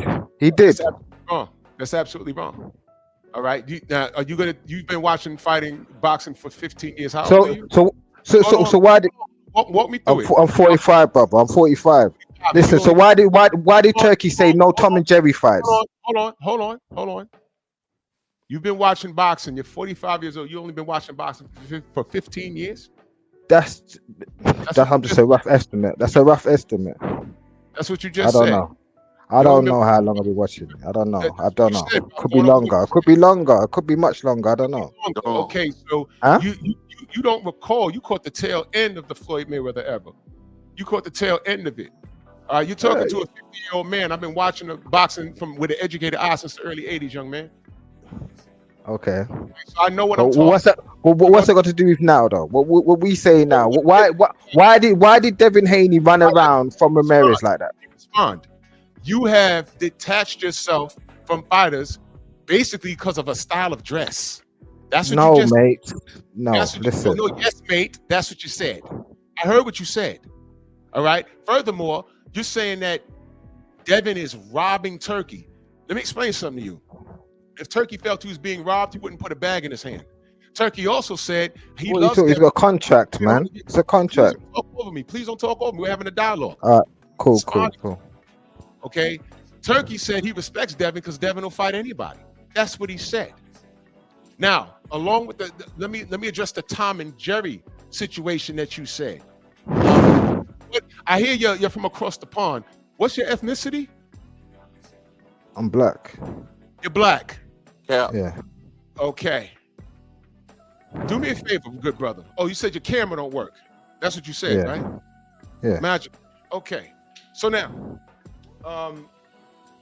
do you believe that there's a smear campaign on black fighters? Just yes or no will suffice. In what way? In what way? If I have to explain that to you, then you believe that there's nothing there. I never said. Listen, I'm just asking the question, man. All right, we're grown folk, innit? My question: do you believe that there's a smear campaign on black fighters? I wasn't specific with anyone. I'm saying black fighters in general. Yes or no? A smear in what? Putting black men in dresses? Yeah, I said a smear campaign. 100%. Still referring to the black men in dresses. All right. 100%. 100% smear campaign. What about the black men that's been cheated in the ring? And the fighter that cheated him being justified when he's been known to be a cheater and a racist. Who Devin and Ryan? Is that what you're talking about? Listen, that Devin put. Hold on, I can go deeper than Ryan. That's just the most recent one that you can identify with because you only been watching the sport 15 years. No, but I've been watching it long enough to know who can fight and who can't fight. You know what I'm saying? Okay, so what I'm saying that goes back to my question. Do you believe that there's a smear campaign? I believe. Obviously, the game is rigged against black people. We all know that. You know what I'm saying? That's nothing to point out. Huh? Stop right there, brother. Stop right there. Yeah, okay. So you believe that there's a smear campaign? Right. The game is rigged. When you say smear campaign, that's different. A smear campaign is like. I mean what I said, brother. I know what I said. I was there when I said it. It's a smear campaign. All I've seen Devin Haney do, I got you, Hendo. All I've seen Devin Haney do was be in pursuit of fighting the best level of competition. And the competition has denied him all the way up until the other king, Brian Norman Jr. Okay. Everyone, he has a list. Name a fighter that put out a list other than Lennox Lewis. Name a fighter that put out a list of names. But so people can't sell wolf tickets. So people can't sell wolf tickets. Don't do that. Don't do that. We're not talking about sales because Devin never talked about sales. Devin has wolf tickets. Hold on. He's capping. Hold up. Did B Norman Senior say that Bill Haney called up Tay Jones and tried to get them to pull out the fight? Did he say that at the press conference? Did he say that? That was a lie. Bullshit. How do you know it's a lie? I'm saying to you. I'm saying. Hold on. Let me finish, please. I'm gonna mute you. Now you're trying to out-talk me. See, this is the problem with us black folk. If this dude Real Talk Mafia is black, he wants to talk about. Now let me point this out. He wants to talk about black men and how they dress and everything else, but this man has mafia in his name, which is an Italian hustle group or cartel that does wrong by the Italian people. But he got it in his fucking name, and meanwhile he's a black man? That is just as insignificant as niggas walking to the ring with a motherfucking sombrero. Real talk mafia. Now in reference to the phone call, Black Talk Mafia, I was on that call. I was on the call. Me. Come on. BFTB, Bill Haney, 78 Sports, Tay Jones, and Drew fucking Titan. Me. Come on. I was on the call. He's lying. He's lying. He's lying. Brian Senior's lying. There, I said it. I've been trying to, I stayed out of it. I wanted to talk about the fight. And here you come, a black man with a name Mafia. Mafia in your name. You said I don't fuck with these fighters because of their style of dress, and you talking about them attacking the kids. I'll let you have that. I'm not going to debate with that because I don't dress like that. That's them and these kids. I said it at the top of my goddamn show. I wanted to talk about the fight. And now you're talking about everything else but the fight. So you want to talk about everything else? Why the fuck do you have Mafia in your name, Black Brit? Your thoughts. Address that. I'll tell you why. I'll tell you why. I'll tell you why it's in there, because I was going to open up a podcast with my brethren, and we was going to call it Real Talk Man. Mafia is an Italian lingo. As a black man, you should distance yourself from that, like how you think these black kids are supposed to distance themselves from wearing skirts. Right or wrong? But listen to me. Listen to me. But can I talk? No. Listen. You're on my show, nigga, and I didn't want to go here with you. But now we here. Hey, brother, if I could. This is Drew Titan LLC. This is Drew Titan LLC. Yeah? Yeah? Mafioso, yeah? You're just as silly as niggas walking to the goddamn ring with sombreros on their fucking head. I detest that, because if Canelo Alvarez walked to the ring versus Bud wearing a kufi on his head, we'd have had a meltdown. Respect is 360 degrees. And I hate that. So you talking about disowning black people, these young black kings, well, with the exception of Tank, that are out here getting work done in the ring. I'm trying to tell you what Devin has done, and you're discrediting him, and by default, you ride with Norman. You're not even a Norman fan. You didn't know who the fuck, the only person that knew who Brian Norman really was me. Because I have a relationship with Tay Jones. Mafia. He's been telling me about Brian Norman for 6 years now. I knew who he was. Me. You don't know. You brought up a phone call that I was on, stupid. How you feel? You ain't coming up in here schooling nobody. I was in the middle of that stupid shit. I'm the one that created a meeting of minds and made peace with my brothers. Don't you dare come in here and try to ignite a fire that was extinguished months ago. And that's the problem with you niggas. If you're from Africa or the UK. Don't you dare come in here and disrespect Devin. Don't you dare come in here and disrespect Brian. Hey, Titan. Don't you dare. Hold on, Maurice, I'm talking. Hold on. Okay. Don't you dare do that shit. You questioning brothers' integrity by their choice of dress, and you a black man got the name Mafia in your goddamn name, and you're not even Italian. Italians don't even refer to themselves as a mafia, real Italians, because mafias ain't good. Now, do you want to talk boxing or bullshit? You make the choice. Your thoughts, and be careful. Can I respond? So you want to talk about mafia, but what would you do? Try to lock up the mafia when you was a policeman, yeah? Is that what you was doing? Right? So don't confuse a name, because let me tell you something. As a black man, yeah, you know who the enemy was. So the moment you put that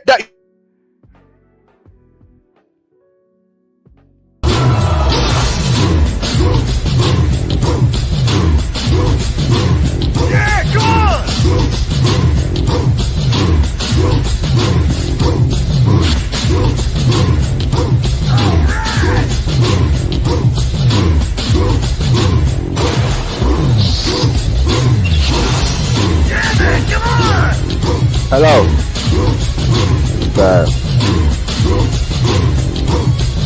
Set up a list,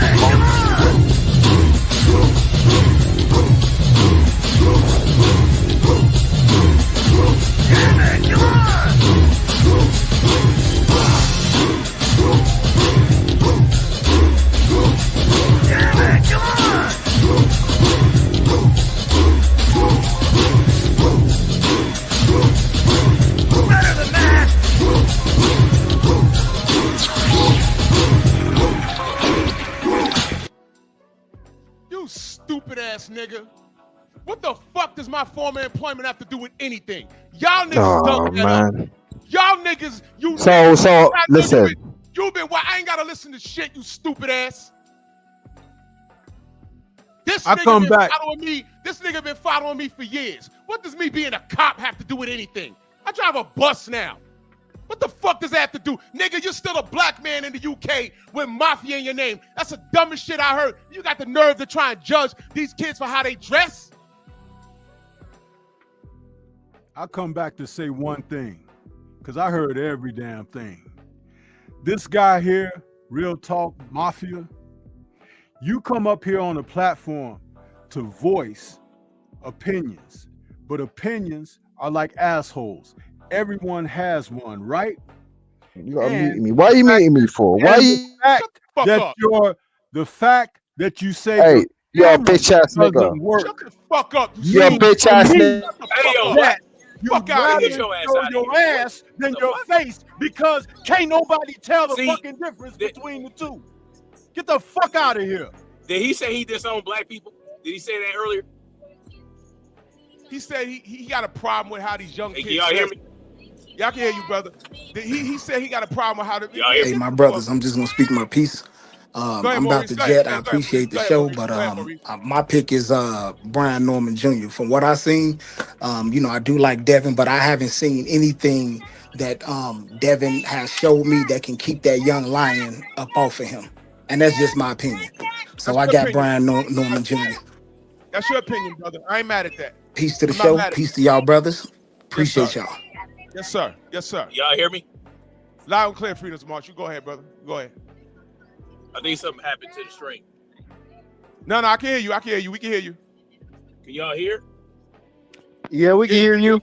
We can hear you, brother. We can hear you.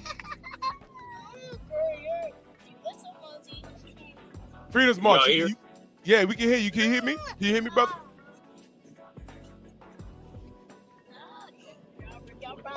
Somebody. Oh shit. He can't hear. Damn. Yo. Hey, you want me to leave? No. Can y'all hear? Freedom's March. Can you hear me? And come back in, bro. Yeah, he got to go out and come back in. Hen dog. You up, brother? Yep. Yeah, go ahead, I got Norman by round 11 TKO. So that's my pick because he's a swimmer. He uses athleticism to get his punches set up, and he punches between his punches. Though Devin Haney don't do that. He's more of a counter puncher and puncher boxer though. That's how I look at it. These keep on saying Haney don't have no power, but I had to disagree though. I think he got more power than Norman, but that's why Norman has to stay away until the later rounds though. That's my pick.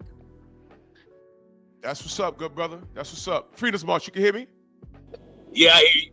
All right, that's good. We can hear you now. Okay, brother, you go ahead and cook. For sure. I got Devin. For sure. And I look at the last fights these two gentlemen had. You got talking to the mic, bro. You got talking to the mic. All right, hold on. Yeah.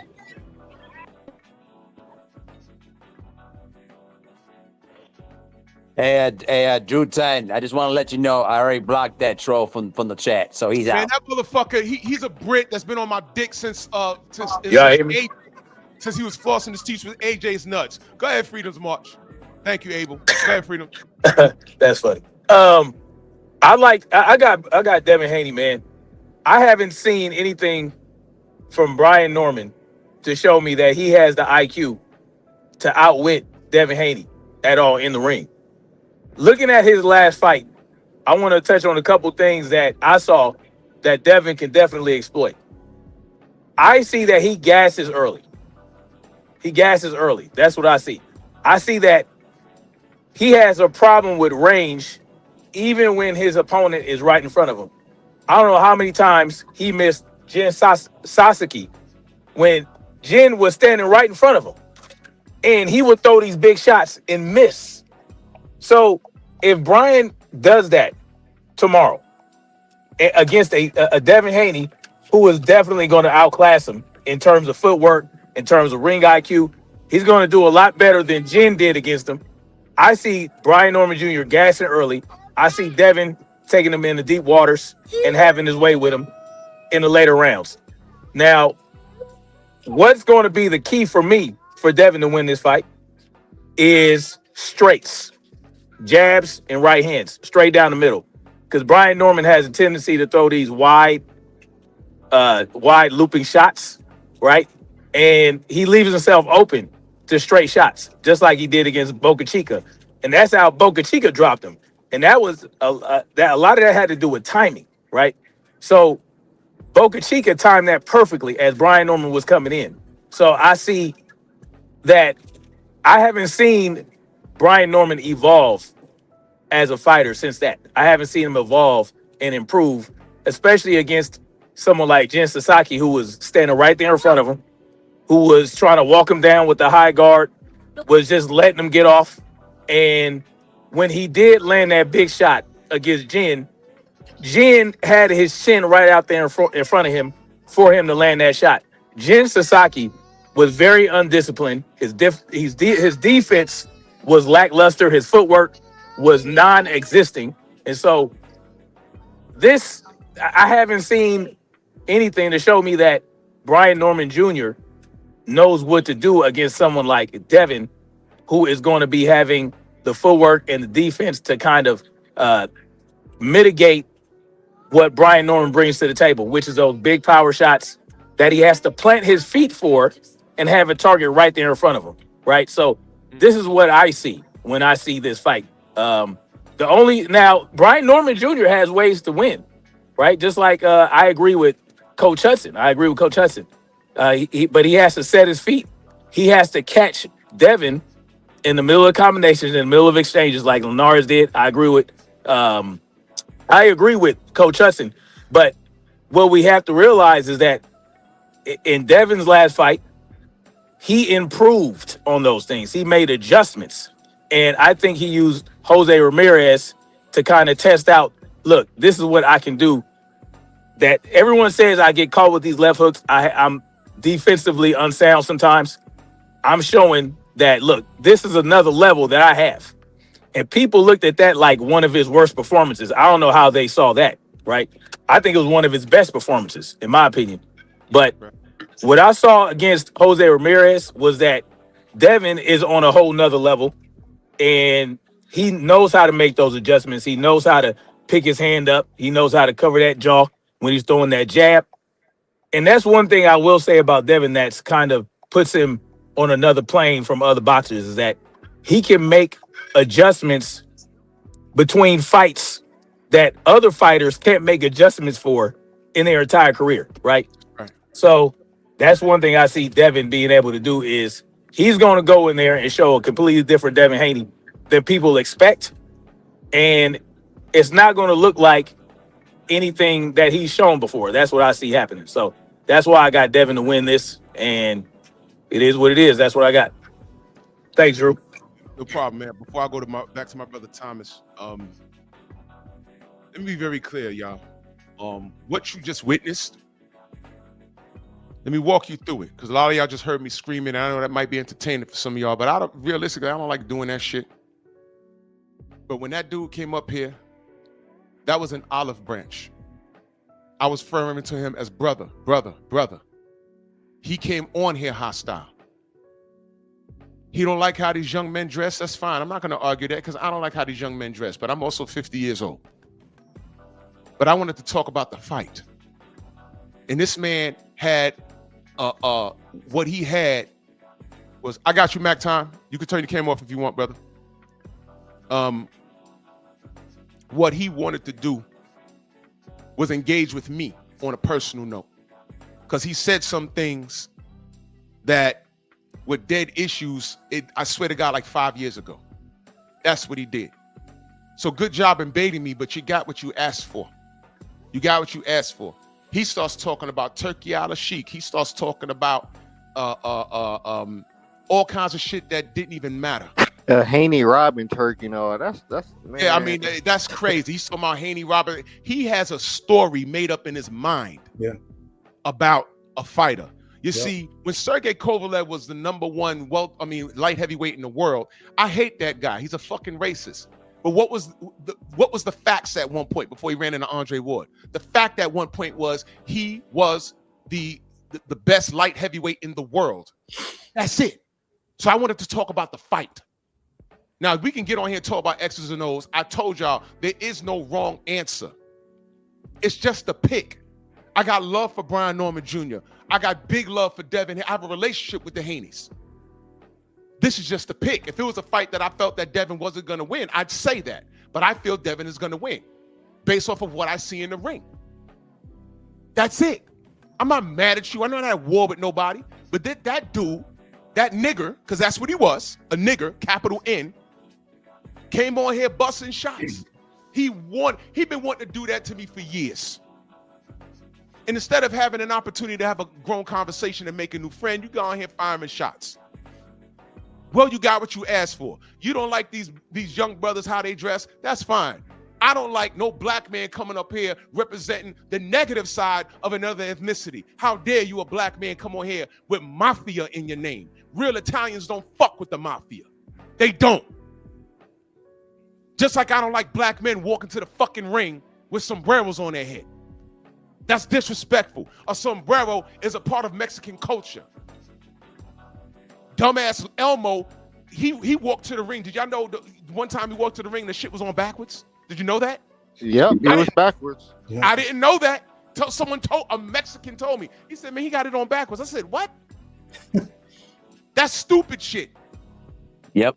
So I'll be remiss if I have some knuckle dragging nigger from across the fucking pond tell me about etiquette, about anything. When you got mafia in your name, you're already wrong. Now I tried to talk boxing with your dumb knuckle dragging ass. You're done. Phoenix Pro Boxer, turn your camera on so I see who you are before I let you up here. Hey, and Drew. I'm being respectful when I say that. Hey, big bro. I got you, brother. I got you. Wait a minute. Wait, hold on, y'all. Phoenix Pro Boxer, you from the UK? Yes, I'm from the UK. Yes. Okay. Yes. Go ahead, bro. Hold on, Thomas. Go ahead, brother. Yeah, I just want to say, I'm picking Brian Norman to beat Devin Haney by points. I think he drops him at least twice in the fight as well.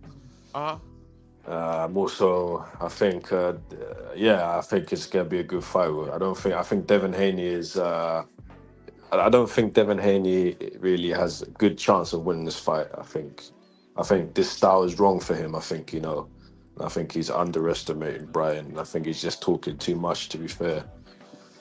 And I think it's gonna be a good fight. Yeah. Okay. All right. Can I ask you a question?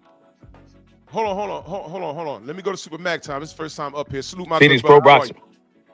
Hey, what's up, brother Drew Titan, man? What's happening, family? And everybody. It's a pleasure to finally speak to you, good brother, man. Man, come on, man. Let you know I'm real, man, and all that. Yes, yeah, sir. Hey, man, that dude that was, he was a cornball. We call cornball talking and whatnot, man. And I just want to say that, man, I think Devin Haney, he gonna outbox him and all that. I believe it's gonna go to the 12th round, maybe the 11th or 12th, because I believe it's gonna be a unanimous decision. Because I think Devin Haney just gonna outbox him. He gonna throw that jab at him. His defense is slick. And the way he looked at yesterday, like you guys say, he looked it good though to me. The way he was moving and everything. So I think Norman kind of, he ain't ready for the spotlight. Maybe so. Never know to the first round go. But what I'm saying, I think Devin Haney gonna outbox him. I think it's gonna go to 12th round, unanimous decision. I feel that. I feel that. Hey, Drew, Yes, I got a question, and I got to hop off here. Yes, sir. And shout out to everybody on the panel. I keep hearing the same old talking point over and over. Somehow Brian Norman Jr. is going to do all this mystical, magical stuff you've never seen him do in the ring against any other opponent, against an elite caliber masterclass boxer like Devin Haney. What fight can I go watch to see all this mystical, magical stuff? Devin Haney's not elite. What? Well, that's why I said it's gonna take that round 11 though. So now Devin Haney's not elite. Let me explain something to you. Let me ask. You gonna answer the question? Well, hold on. Let me ask Phoenix Pro Boxer, and it's a small world pro boxer. I'm gonna tell you how I know you in a minute, but okay. Devin Haney has proven himself to be elite. Brian Norman is not. So if Brian Norman wins this fight, does that make him elite? Phoenix Pro Boxer? No, it doesn't make him elite. No. So these are not a battle between two elite fighters, is what you're saying. Yeah, it's not a battle between two elite fighters. Yeah. But meanwhile, you have an opinion. That's cool. But Devin Haney's not elite. Based off of what? Well, all you need to do is go back to the Ryan Garcia fight. I mean, Ryan Garcia is not elite. Devin Haney got destroyed in that fight. By Ryan Garcia a racist cheater, black man? This dude. Sorry. Is Ryan Garcia a racist cheater, black man? Who's that question to? To you. Oh, right. Is Ryan Garcia a racist cheater? Yes. No, he's not. I mean, yes, he took. Yeah, he cheated. He used PEDs, but we don't know what PED he used because he's from the UK, Drew. He's from the UK. He racist though. Everyone be quiet. Everyone be quiet. Everyone be quiet. James. Yeah. James. Yes. You know how I know you? How do you know me? You trolled my brother Blue Blood. Blue Blood. Don't act like you don't know. You told Blue Blood that you didn't like what Blue was reporting on UK boxers and you had some people involved. You think I wasn't watching that day? I watch my brother every day when he's live. Oh, that's your brother. Okay, fair enough. Yeah, what the fuck? So why would you do that? Yeah, because it was true. So you really know people that were upset at what Blue Blood was reporting? Yes. You do? Yes, I do. Who are these people? Well, these are people in specific fighting camps and managers because he was... Drop a name. I know people on your side of the pond. Drop a name. Well, Oscar De La Hoya. You know Oscar De La Hoya? Yes, I do know Oscar De La Hoya. Hold on, let me call this nigga. So if I put you on the phone with him right now, he gonna know who James Nanu is? Yes. Okay, give me a second. Because I know Oscar. Okay. Okay. So hold on. Put you on the phone with him so he knows you, right? James Nanu, that's your government, right? James Manu, yeah. James Manu. Yeah. From where? Where about in the UK? From East Anglia. East where? East Anglia. And spell that. Anglia. All right. It's going to voicemail. I'm gonna text him, okay? James Anglia. And what do you do in the business of boxing? I'm a professional boxer and I'm a manager. So I can box wreck you right now? No, man. No, you won't be able to box wreck me. All right. So you're a pro boxer and a manager. Who do you manage? So I manage. I partly manage Lawrence Okoli. I also manage Richard Doug and Paul Maguire. Lawrence Okoli? Yeah, Lawrence Okoli. The heavyweight? Yes. You manage him? Yeah, but I co-manage him, yeah. So you being a manager, you got to be on BoxRec. Well, you got to have a license. Yeah, I mean, what does that have to do with the Devin Haney? So because I want to be able to Google you, because you might be telling the truth, right? Yeah, I'm telling the truth. Okay. You can say that with a straight face. So you have a relationship with Frank Warren? Yeah, I have a little bit of a relationship with Frank Warren. A little bit or a real one? No, I mean I don't directly have a relationship. We have a little bit of a relationship. How is that possible? You manage Lawrence Okoli and he's with Queensberry.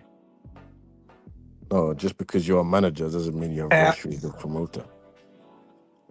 This is some amazing shit right here. Wait a minute, because I'm trying to build bridges right here. So can you get Okoli on the Strong House this Sunday? No, I wouldn't do that. Why not? Why not? Not for free. You have to pay for How much we talking? How much we talking? Well, $4,000 at least. $4,000? Yeah. And the American public don't even know who the fuck he is. I'm trying to get him notoriety over here. Well, the American public does know who he is. No, they don't. I promise you they don't. Well, he was cruiserweight champion and he was bridgeweight Who the fuck cares about the cruiserweights in America? And bridgeweight as well. Dumbass American public we're talking about here. I say it all the time. The American boxing public are a bunch of fucking idiots. I say it all the time. Especially cruiserweights. No one knows who a cruiserweight champion is. So again. He's right. He's right. So again, I'm trying to get him exposure. So he's fighting at heavyweight now. Yes, he's at heavyweight. So help a brother out. Get him on the Strong House. Let's get you and Okoli on here. What's good? Yeah, we can, but you're gonna have to pay for that. Who am I paying? Okoli or you? No, you're gonna have to pay our company. Who's the company? Oh, him. He's the entity, but we have a Who's shared the company? bank account. Give me a name. I'm trying to Google shit. It's Lawrence Okoli Limited. Lawrence Okoli Unlimited. No, Lawrence Okoli Limited. It's a limited company. Lawrence Okoli Limited. Yo, BF, you hear this shit? Hey, James, I don't believe you. Okay, I don't believe you. You don't. You know what we believe call it? that over here? We call it cap. Okay, because I So don't. you got to agree. make me a believer. You Okay. want 4 bands to get an Okoli interview, and Okoli he's fighting at heavyweight now, but he was a cruiserweight. No one cares about cruiserweight, and you want the American public to be introduced to him. I'm actually doing you a favor. American boxing is dead, so you need help. Exactly, America's boxing is dead, but you're here. What time is it over there? Yeah, yes, I'm here. Yeah, yes, I'm here. Yeah, but what time is it over there? It's 5 p.m. Yeah, American boxing is dead, but you're here fucking with me. Why? I'm giving you a chance. That's why. You giving me a chance? Well, I'm giving Okoli a chance. Come on to the Strong House, you and Okoli. Why would you give a millionaire a chance? Okoli's a millionaire? Yes. Don't believe. So you a millionaire, right? Yes, I'm a millionaire. Cap. I call cap. How can you? You're saying Okoli's not a millionaire when he was Well, because you already came on. You a liar. You already went to my brother's channel and lied and smiled while you did it. I was watching that day. I think he was the same guy that said he was Terrence Crawford's cousin, though. Did you say that? No, I didn't. I was there. Did you say that? On BFT channel, bro. I did not say that. No. You Did you say that, man? Yeah, bruv. No, I didn't say that. Did you say that, bruv? I mean, seriously, didn't. you said that? No, I didn't say that. You didn't say that, so you're a millionaire. Well, Okoli's a millionaire. BFTB, So let me ask you a question. Let me ask you a question. in the chat. Oh, he left. He left. I didn't kick him off. He left. Because my next question is, nothing's for free. If you're a millionaire, why are you asking for 4 bands? That was exactly what I was about to ask. It's like, why are you asking for $4,000 if you're a millionaire? Just talk for like 30 minutes. Nobody knows who the fuck Okoli is over here. And I say that respectfully. Oh, he came back. Let's put him back up. He's full of that. He's full of that. You know what? Here's my question, James. Here's my question for using governments. You're a millionaire. What you need 4 bands for? Because he doesn't do stuff for free. You can't just get a box on there for free. Every person pays. Well, do you know I had 4K? 4K? Do you know that I had what you call it? What you call this trainer on here last week? No, Hey, 2 Drew. weeks. Drew, we interviewed Deontay Wilder in person for free. Free. The fuck is he And talking Roy about? Jones Jr. And In Roy his own Jones. video. Yeah, wait, hold on, James. Have you checked my channel at all? Yes, I have. Okay, so you know we had Robert Hodgins on here last week. Well, the week before last, right? Yes, I know that. Yeah. So who's Robert Hodgins? He's someone of not really much notoriety. But who is? Wait, hold on. Who is he, bro? Who is he, bro? Don't help him. Don't help him. Don't help him. Who's Robert Hodgins, bro? He's a boxer. This is a liar, bro. He has no clue, bro. He's a what? He's a what? You said what, Jay? He's a trainer. He's a trainer. He's a You just trainer. Googled Who does it. he train? Who does he train? He's Googling it. Train. So he trained Shakur Stevenson. What? I'm done. Good night. Good night. Well, that's irrelevant. Lying Man. ass That's what he's nigga. done. Your dirty ass off the internet. He got called in live time too, bro. Real rich. You're a troll, bro. You just Hey, you see how he was putting it on, Drew? Hey, bro. I'm with Lawrence Okolie, bro. You should know this. Who does Robert Hodgins train? You can Google it. Go ahead. I mean, he didn't really train much people. Bro, Boy, ain't saying that, man. Bro, Dead I'm serious. British, bro. Why am I supposed to know who he trained? You know why? Because he's Because you're a training liar. his rival. But he just said he watched the show, so he should That's know what I'm what's up saying. watching the show. He just said he didn't watch the show. He said he's very familiar with the He show. watched it. James, do me a favor. James, turn your camera on so I can look you in the eyes when I tell you this. Turn He your a camera on. musty, self-hating Brit. That's what he is. Please turn British your too camera fan. on. Please turn your camera on. Hey, BL said in the chat he can call Bill Haney right now for free. That's a fact. With the picture on it, bro. Come on, turn it. I want to see your face. Turn your light on. Turn your light on, good bruv. Hey, bro. Yeah, lying his ass off, Come dog. on now. We ain't got all day. We ain't got all day. All right, let me help you out. Let me help you out. James, let me help you out.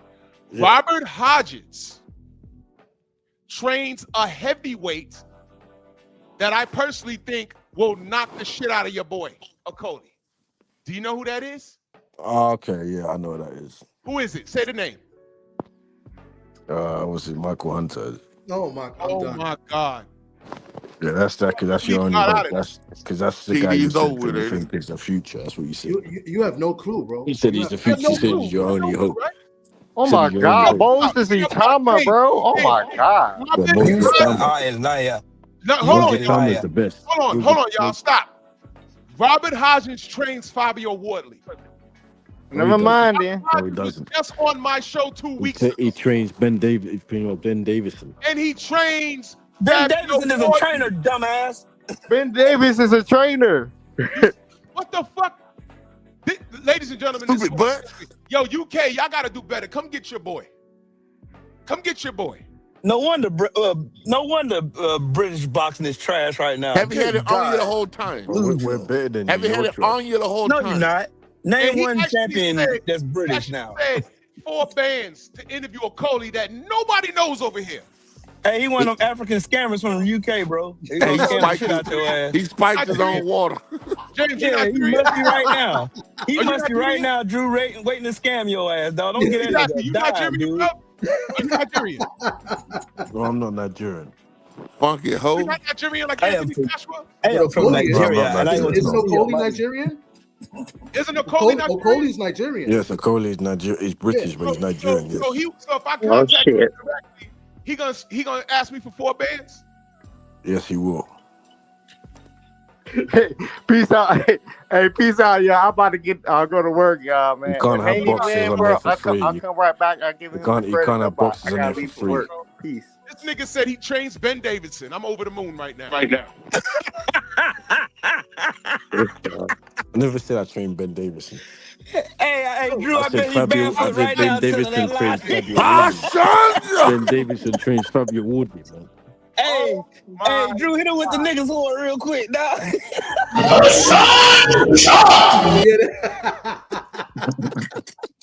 Anything else, James? Anything else you want to say? Anything else? Lying ass African, shut up. This shit Shut is up, state of man. the art. Yeah, so Pack you up. You make Pack less you money. all the way up. Pack You you make up, less man. money than your brother's channel. That's so Anything I else, understand it. Like, Go no, ahead. There we go. There you What go. else you got, bro? What else you got, Let bro? that hate out. Hey, So bro. you're not on your brother's channel. Hey, bro, you got any biscuits, bro? Jesus. Any You have any crumpets, biscuits, tea? bro? Over there, something. Devin Haney's Hold on. gonna lose. Devin Haney's a Cheerios, Any bro. coward. crumpets, tea? Haney's a coward. Haney. Haney, Haney's a bitch. I Haney's They in believe love a with I it. can fucking But bitch. they fly. be, Haney's a hey, they bitch. be in love with that, man. Hold on one second, man. There you go, Hey, McCall. listen, man. Yeah. Phoenix Hey, Pro Drew. Boxer, bro. Don't disrespect Africa over here, man. I'm African too, dog. Don't come over here with that, man. He Why one you of them scamming Africans, though. disrespecting all Africans, man? Come on, bro. Hey, This hey, ain't right. Hey, Abel. He one of them scamming ass ones, though, dog. I He don't like know, them. I know. Hey, do you know we talked to Usyk for free in New York? Hey, Saying what to you know, Usyk? I spoke to Derek Chisora, the Del boy, for free in New York. Mm-hmm. You know Hey, that? guess what? I spoke to Eric Lubin in Atlanta for free. Yeah. You spoke to Derek Chisora. And I got to see. Oh, he begged him I for a got to burger. see Yeah, David Morrell for free. He begged Derek Chisora for a burger, man. Huh? What? You begged him for a burger, yeah, I saw. I begged him Hey, for Drew. a burger? Drew. Oh, Drew, guess what I goodness, talked to? I talked to Nonito, the Filipino Flash Donaire for 2 hours on my channel for free. I could call Nonito on the phone right now. Man.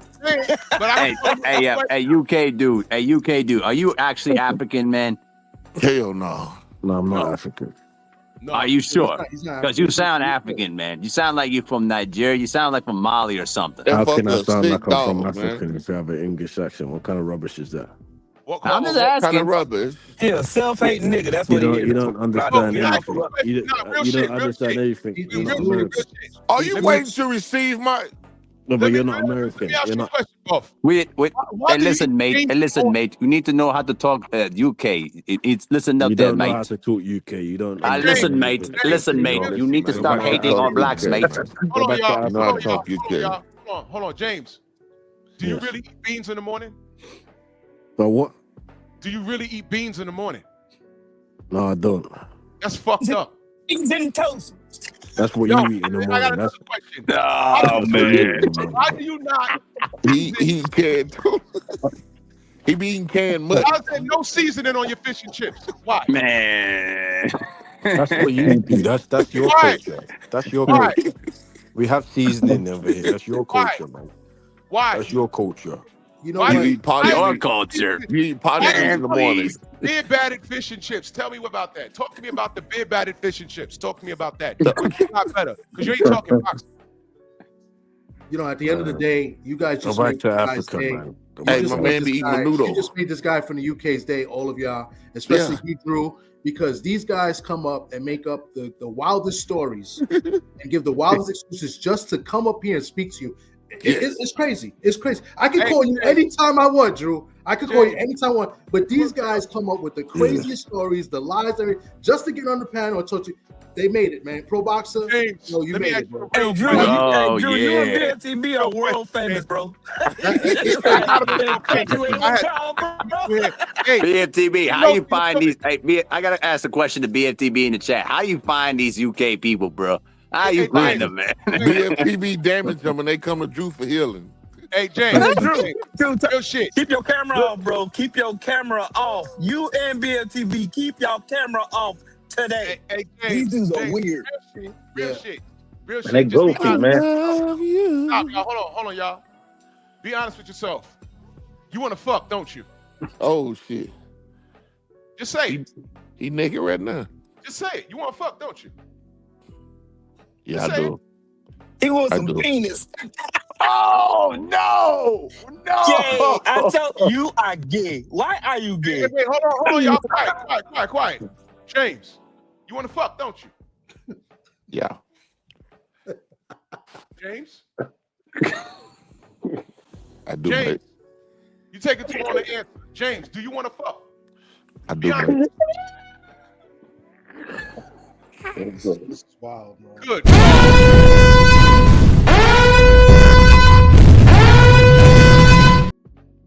You said yes. You know why you said yes? Your silence is loud right now. Because he left. Man, that's some diabolical shit. Drew, this day is not to turn your camera on because I have a feeling this dude is going to do some wild work with some blue Nah, magic grease and looking had my at you finger with your wife beater on, bro. God damn. on the trigger. Madness, so, you know, bro. more than 4 bands to talk to fucking Nicole. You know what I'm saying? Madness, bro. This is bro. This is just pure madness. He tries the old Devin gonna lose. Let me be very clear. First of all, let me put y'all up on game. All right, because the other Brit, the other Brit tried to come in here and ignite a flame that was doused already. Yeah, he made a whole freaking story for just to come up here, like 6 years in the making, pretty much, just to come up here. And that's why I came up. I was like, yo, these guys made a whole story up just to come up here and then to bring up your past. Like this is what they do, just to come up here and talk to you. We're trying to have a boxing discussion, you know, a peaceful one, just like you normally do here. And this guy gonna come up and ruin it. I feel a little bit awkward now because I'm the only motherfucker that has the camera on right now while that other guy was talking. That's Hold on, I got you, Thomas. I got your turn. I'm working a little bit outside, so shit, I got you, my dog. And I'm gonna make that short. The motherfucker said yes 5 times. It wasn't penis, Drew. These dudes are weird, yeah, man. bro. Yeah, man. We live, man. Yeah, man. Let it be known, man. Yeah, we Drew, real over here. You want to know a common theme that Yeah, I we heard real with over here. everybody picking? Yeah. You want to know a common theme I heard with everybody picking Brian Norman to win was emotions. Their hatred for Devin, their hatred for Bill. There's no fight data. There's no fight. They pointed out that, hey, Brian Norman did such and such and such and such in this fight. That's the reason I feel he's going to do this to Devin Haney. I can point to plenty of fights because Devin changed his style up against Rougarou, changed his style up against Ramirez, changed his style up against Loma, changed his style up against Kambosos. I can go and point out fights to show you why I believe Devin Haney's experience and his master boxing, his doggone caliber is going to win this fight. But they can't show you this. All these people picking Brian Norman are picking from a place of hatred and emotion. That's all it is. That's a fact. I'm gonna say this. I ain't got no malice towards nobody. This is just a fight. I'm DHP. All right. But if this was a fight that I felt Devin couldn't win, I'd say that. But I feel Devin is gonna win based off of a lot of intangibles. Now, if you feel that Brian's gonna win, you're entitled to that. I don't hate you. It's just a pick. It's a fight. I got love for the moment. I got Look love. at BNTB comment, dog. You know what I'm saying? Pull that comment up, bro. I'm sorry, right bro. now. You was cooking. I'm sorry. I'm sorry, bro. Look at BNTB comment. He said, dude was naked right when you asked him that question. Let me before I go to trick. Man, salute to y'all. I'm gonna get off this panel, man. I'm gonna be over here. Peace out, Will. Salute. Let me address something real quick in reference to the phone call that Brian Norman Sr. was talking about. I'm gonna keep it short and sweet. I was on the phone call, man, and that phone call shouldn't even be coming up in other interviews. You know why? Because he wasn't on the call, so he can't say shit. He wasn't on it. So all that salt and pepper he's putting on it, that shit's wrong. I was on the call. In fact, there was a phone call before that phone call that y'all don't know about. You know why? Because it was just a conversation between 3 men. I didn't run to my channel and start saying, hey, man, I talked to this guy and that guy. Nope, I didn't do that. So a lot of y'all are listening to shit and y'all don't know shit. I left it alone. Did I not? Did I run over here and start saying, hey, well, I heard? I didn't do that. I wanted to talk about the fight. I'm keeping it boxing. And leave it to some asshole who have a preconceived notion about me, who has a preconceived notion about Devin. He started talking about how these young men dress. But meanwhile, he's talking about how young men dress and how it's bad for the kids. But he got mafia in his name. And he's British. He made that up anyway, Drew. Like that was all made up. He didn't even believe what he was saying. It was all just to come up here and talk to you, bro. That's the thing. Like he made that whole thing up. He's like, oh, because he wears a hat that says sex on it. As soon as he said cop, I knew what kind of time he was on. Yeah, he was just bullshitting. He wants to lick my fucking shriveled up balls because they look like a brain in the morning.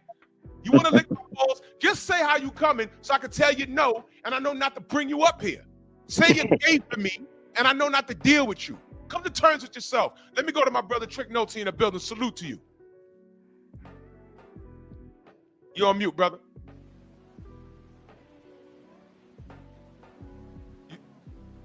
You speak, I can't hear you, brother. I think he's having a problem with his Hold on, that better? Yeah, I got you. Yeah, I was saying good morning, everybody on the panel. How What everybody up? doing? Hey, man, listen. To the guy came on there from the UK. I was kind of thinking about something. 'Cause I got family in the UK, man. For whatever reason, man, they always talking about Brixton. I'm like, bro, bring your ass to Houston and come over here in Fifth Ward, and I'll show you some crime. Them motherfuckers can't. I don't think they carry guns over there, can they? They'll be getting stabbed and shit over there. Well, Dillian White's boyfriend's son was shot to death a few years ago. Like That's shit, all I know. bring your ass to Houston, man. We got some neighborhoods over here, man, that'll make you just make Hey, your listen. split. Hey, Trick, not to mean to interrupt you, dog, but You it's good? true. The UK does ban, holding a gun because of a school shooting incident in 1996. But in the United States, it's a far different ball game. Whole different ball game, man. And I'm like, I'll be listening to them. They be Brixton this, Brixton that. And I'm like, man, bring your ass over here to, I just say Fifth Ward. I ain't talking about Third Ward. I ain't talking about the South Side. On the North Side of Houston, bring your ass to Fifth Ward, man. They'll be begging to go back to the UK. But yeah, man, I was ain't too long ago got all work, man. I've been dozing off and on listening to y'all, man. And man, at the end of the day, man, these fights coming up this weekend, man. We got some great fights coming up, man. And I got a feeling, man, it's gonna be a few of these fighters, man, picking themselves off the canvas, possibly to come back and win. I think any of them guys can be dropped. Any of these fights can be dropped. It's about what happens when you get up, and move on with what you're doing in the fight. But looking forward to it, man. The big talk is Devin Haney and Brian Norman Jr., man. And like I'm saying to myself, like I like both fighters. I like both fathers, man.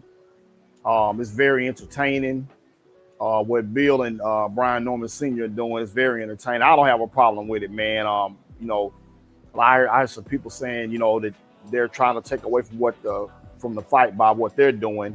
At the end of the day, they're not getting in there fighting. Devin and Brian Norman Sr. is getting in there fighting, And I always said this. I said if it goes to a decision, it's going to be Devin. If it ends in a knockout, it might be Brian Norman. But at the same time, man, Brian Norman hadn't been on the stage like that. Devin has been on the stage like that, So, right. Man, it's going to be real interesting, man, with that fight. And my thing with David Benavidez and Anthony Yard, I noticed something about David Benavidez, man. It seems when fighters get him upset and mad, he fights very, very good.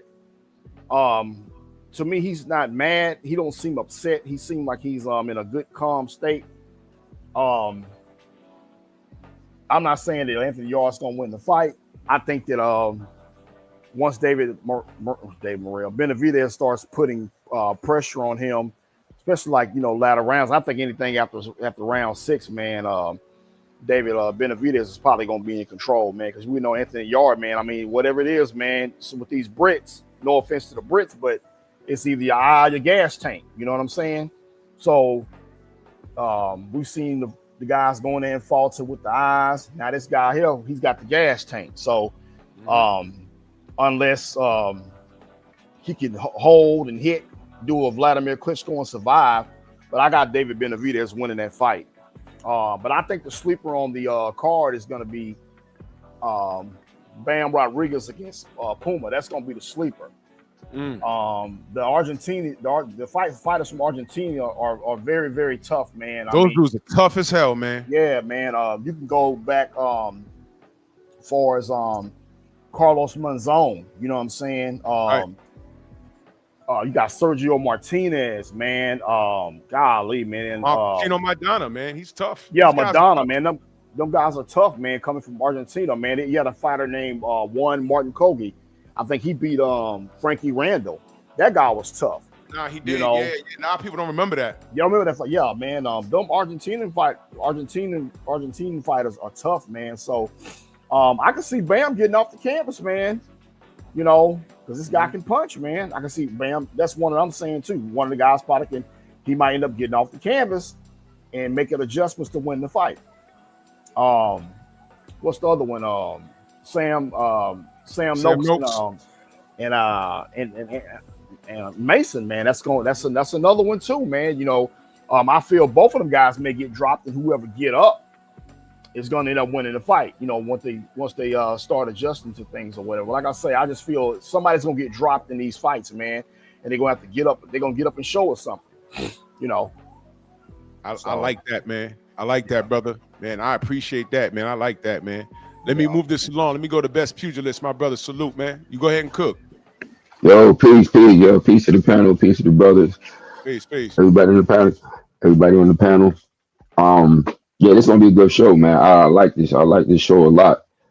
You know, in terms of the matches, you know, like with that, like you were just talking about those last two fights with Abdullah Mason and Noakes. I think that's gonna be a nice little barn burner. And I think the difference is gonna really be pretty much with Abdullah, if he could establish his jab and control Noakes early, because Noakes is tough on the inside. He let his hands go. Cause I done seen him fight a couple of times. He aggressive. He gonna be coming forward a lot. And I think as long as Abdullah establishes his jab early, he'll be able to control the fight. But I agree with the last brother said about one of them could go down, and don't be surprised if one of them go down and get up and be fighting back. So I'm expecting that to be entertaining. And the same thing with the Puma fight in Bam Rodriguez. Like I definitely feel that's gonna be a barn burner as well. And I think Rodriguez is gonna have to show something in a little different way to get that victory. Yeah. You know, I think he's gonna have to show a little something to get that victory.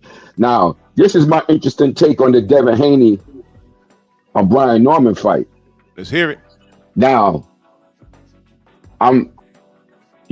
experience-wise, I'm leaning towards Devin. You know, Devin, that's what I'm kind of leaning towards. But I'm actually curious to see, like, if Devin don't get the credit he deserves to get for the heart, the intangibles in the heart that kid got, yo. Because everybody keep talking this shit about he ain't got no chin. I'm like, excuse my French, how the fuck he don't got no chin? And he kept getting up fighting every time. That's right. You know what I'm saying? When you ain't got a chin, your ass stay down. You understand what I'm saying? And he got a ton of heart. So this narrative that he don't got no chin, there's people just be saying any old fucking shit they want to say, man, in this era of boxing. You know, I totally disagree with that shit that he ain't got no chin. You know, and he got a ton of heart. Now, the only thing that concerned me with this fight with him is that, like, he's the bigger star here, obviously, in this fight. And he got a lot on the line. Devin need to win this fight, man. You know, like, he got a lot on the line because Devin Haney done accomplished a lot in his career.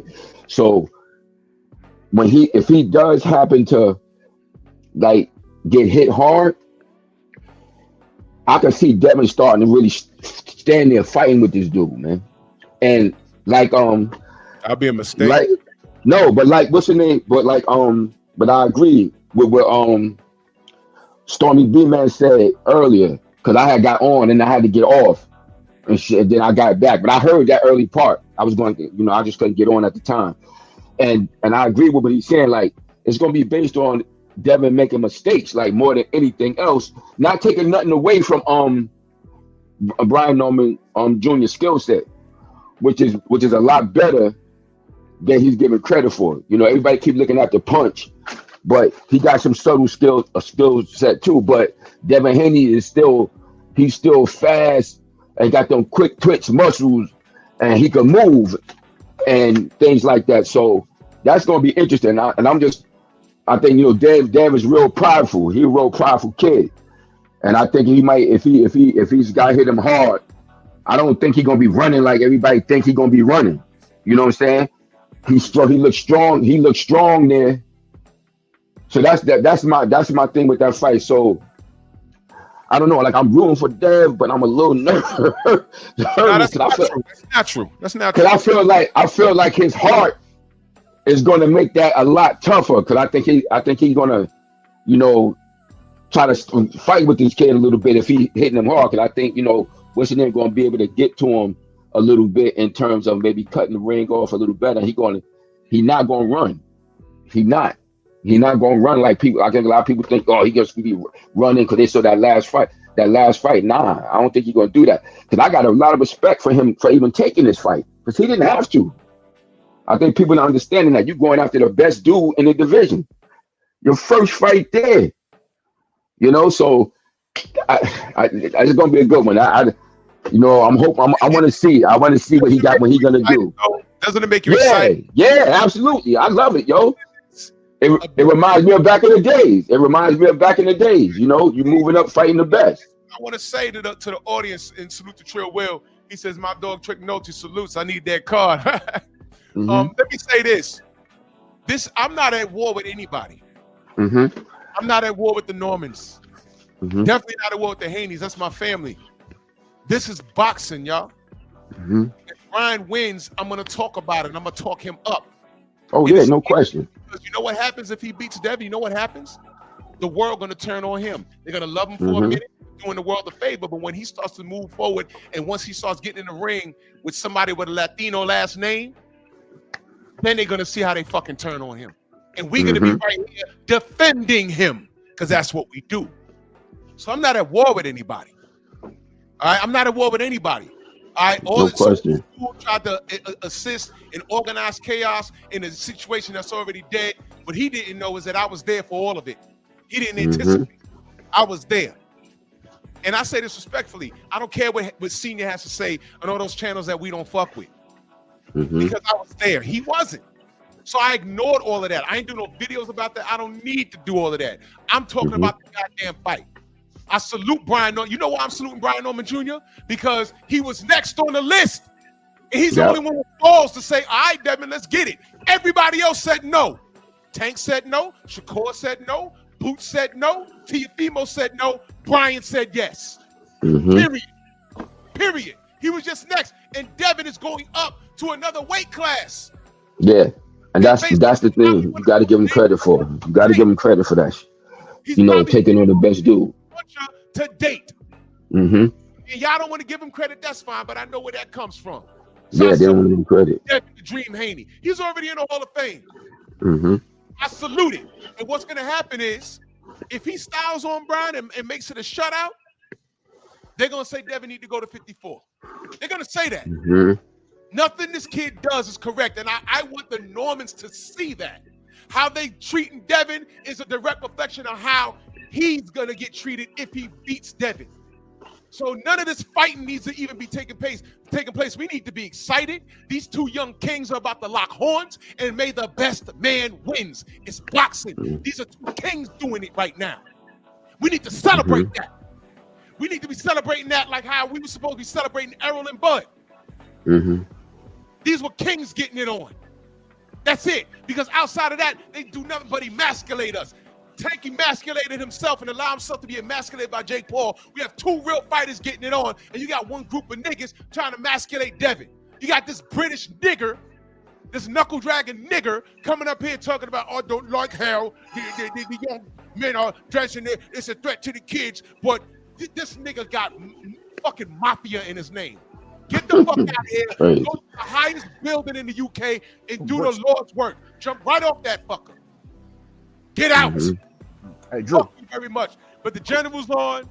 Everybody's cooking on this. Best man, let them know how they can find you, good brother. Oh yeah, you can find me on my channel here at Boxing Equals Success with Best Pugilist here on YouTube. Yes, sir. And on TikTok, I gotta get my Instagram page because it got hacked, so I ain't gonna put that one up there. But yeah, right now I'm on those two. I'm using those two pages. The same name of both. Boxing Equals Success with Best Pugilist. Man, salute to you. Oh yeah. Man, good show, man. Great cook. Ready for this fight. I'm sitting there now waiting for the weigh-in to come on. Got it saved and watching the countdown to it. Find me on all platforms, man. Mind Amount Samusa LLC on all platforms. Holler at me. Like my videos I got up. Salute. Peace. Yes, sir. Super Mac time, my What's brothers. up, man? What's up, family, man? I'm so happy, man, about this boxing because boxing is my favorite sport. If you guys don't know, I used to box, man. I used to box when I was young, man. So this is my favorite sport, and I love this, man. You can find me on YouTube right here, Super Mac Time. You can go to my music, Funkaholics, or you can find me at IG Max Slug 2621. Salute to everybody, man, and I'm happy for this fight. Yes, sir. Me too. Me too. Yeah. My brother Nolte in the building, and you already know, man. Let them know, bro. Yeah, Trick Nolte, man. You can find me on here on sometimes on Sundays with Drew and Stormy B, man. We had a legends on here doing these interviews, man. Been doing it since 2018, going strong. I'm on Instagram. I'm Trick Nolte on Instagram. Anthony Carter on Facebook. Y'all want to holler at me? Holler at me. One more thing too, man. Like I say, I'm glad, man. We got these fights, man. And hell, don't be surprised if Devin put him to sleep. Hey, that's talk, real talk. Don't be surprised, man. It's boxing, man. So right. That's how I'm feeling, man. We're gonna see some great fights. Some guys will probably end up getting off the canvas to show what's going on really good and what they got inside. So that's my take on it, man. And my brother Thomas from the Bronx. Yes, sir. Yeah, it was good. It was good. I appreciate you two having me on. I just want to real quick. First off, the weigh-ins, the official weigh-ins came in. Brian Norman Jr. came in 146.2, and Devin Haney came at 146.6. So both fighters made weight. I guess the celebratory weigh-in will be later, so we get to see how they look. But we have a fight. It's official. And I just want to thank you, Drew, and I want to let people know, me and Drew don't always agree on stuff. Even when Drew be getting at Tito and even Subriel about Puerto Rican fighters, it's all love because, you guys got to stop taking certain things too seriously. At the end of the day, we try to build up the fighter, and I think we got a great card tomorrow. And I'm all about building up fighters. I don't want to tear down fighters. I like to give them their respect and their props and their just due for everything that they do. And that's what I'm about. On my channel, we talk our stuff at TD Sports Talk. I'm on the radio every Sunday at Ring Talk Worldwide with Pedro Fernandez. And then another show that we do, we try to do every Sundays, is a show that I'm really proud of, and that's shout out to my man KG, the Good Talker, of the Usual Suspect 6. It's his idea, and I love it. And we've been co-hosting it for a while now. Tales from the B-side. I mean, we let the fighters speak, the managers speak, coaches, whoever it is on, and tell their stories about the game. And it's very intriguing. And I think it's important for a lot of people that do content and a lot of people that love boxing to just listen to what they have to say and their point of views of what they've gone through. So I'm very, very proud of that show, Tales from the B-Side. If you haven't watched it, go to KG's channel, Usual Suspect 6 channels, or even my channel, and just take a look. We did a nice interview with Hannah Gabriels about the VADA testing in the WBC. And we had Big Shot show the week before, and then we have a long list. So I'm very proud of that show. And like I said, it's all about building the fighters and respecting what they're doing. So about the sport, man, you're doing big things over there. Y'all make sure y'all go follow Thomas from the Bronx, man. That's my brother in real life. Man, salute to y'all. The general's on. Hey, everybody's cooking on this, man. It's fight week, man. Get excited, man. Get excited. It's fight week, man. Salute to, it's DHP all day, but I ain't got no Matias plus Brian Norman. Whoever wins, I'm going to talk about it. I'm cool. And salute to everybody signed on that dotted line. Salute to Riyadh season. Salute to everybody. Salute to everybody. Venmo, Zelle, Cash App. I'm way past my time. I got to go to physical therapy. I appreciate everybody showing up, man. And, man, look, man. I don't like screaming and shit, but sometimes you got to do that, man. Sometimes you got to do that to get your point across. No, it's passionate, man. That's all. Yeah, man. But that yellowback British nigga took me there. Both of them niggas. Hey, man, you have to say what you have to say, brother Drew. You know what I'm saying? I had to. And you have to cook them. Sometimes you got to cook these foods. Yeah, that's what I got to do, man. So, yeah. To y'all, man. The general's on. Let's head over there. All right. I know Champs will be on later if he's not on right now. It's fight week, and I just want y'all to get excited, man. Look at this nigga coming back. Wait, hold on, y'all. What the fuck do you want? Yeah, so you made up a lie saying I said yes when I didn't. You're gay. Shut up. Okay, have a crappy weekend. Hope your house burns down.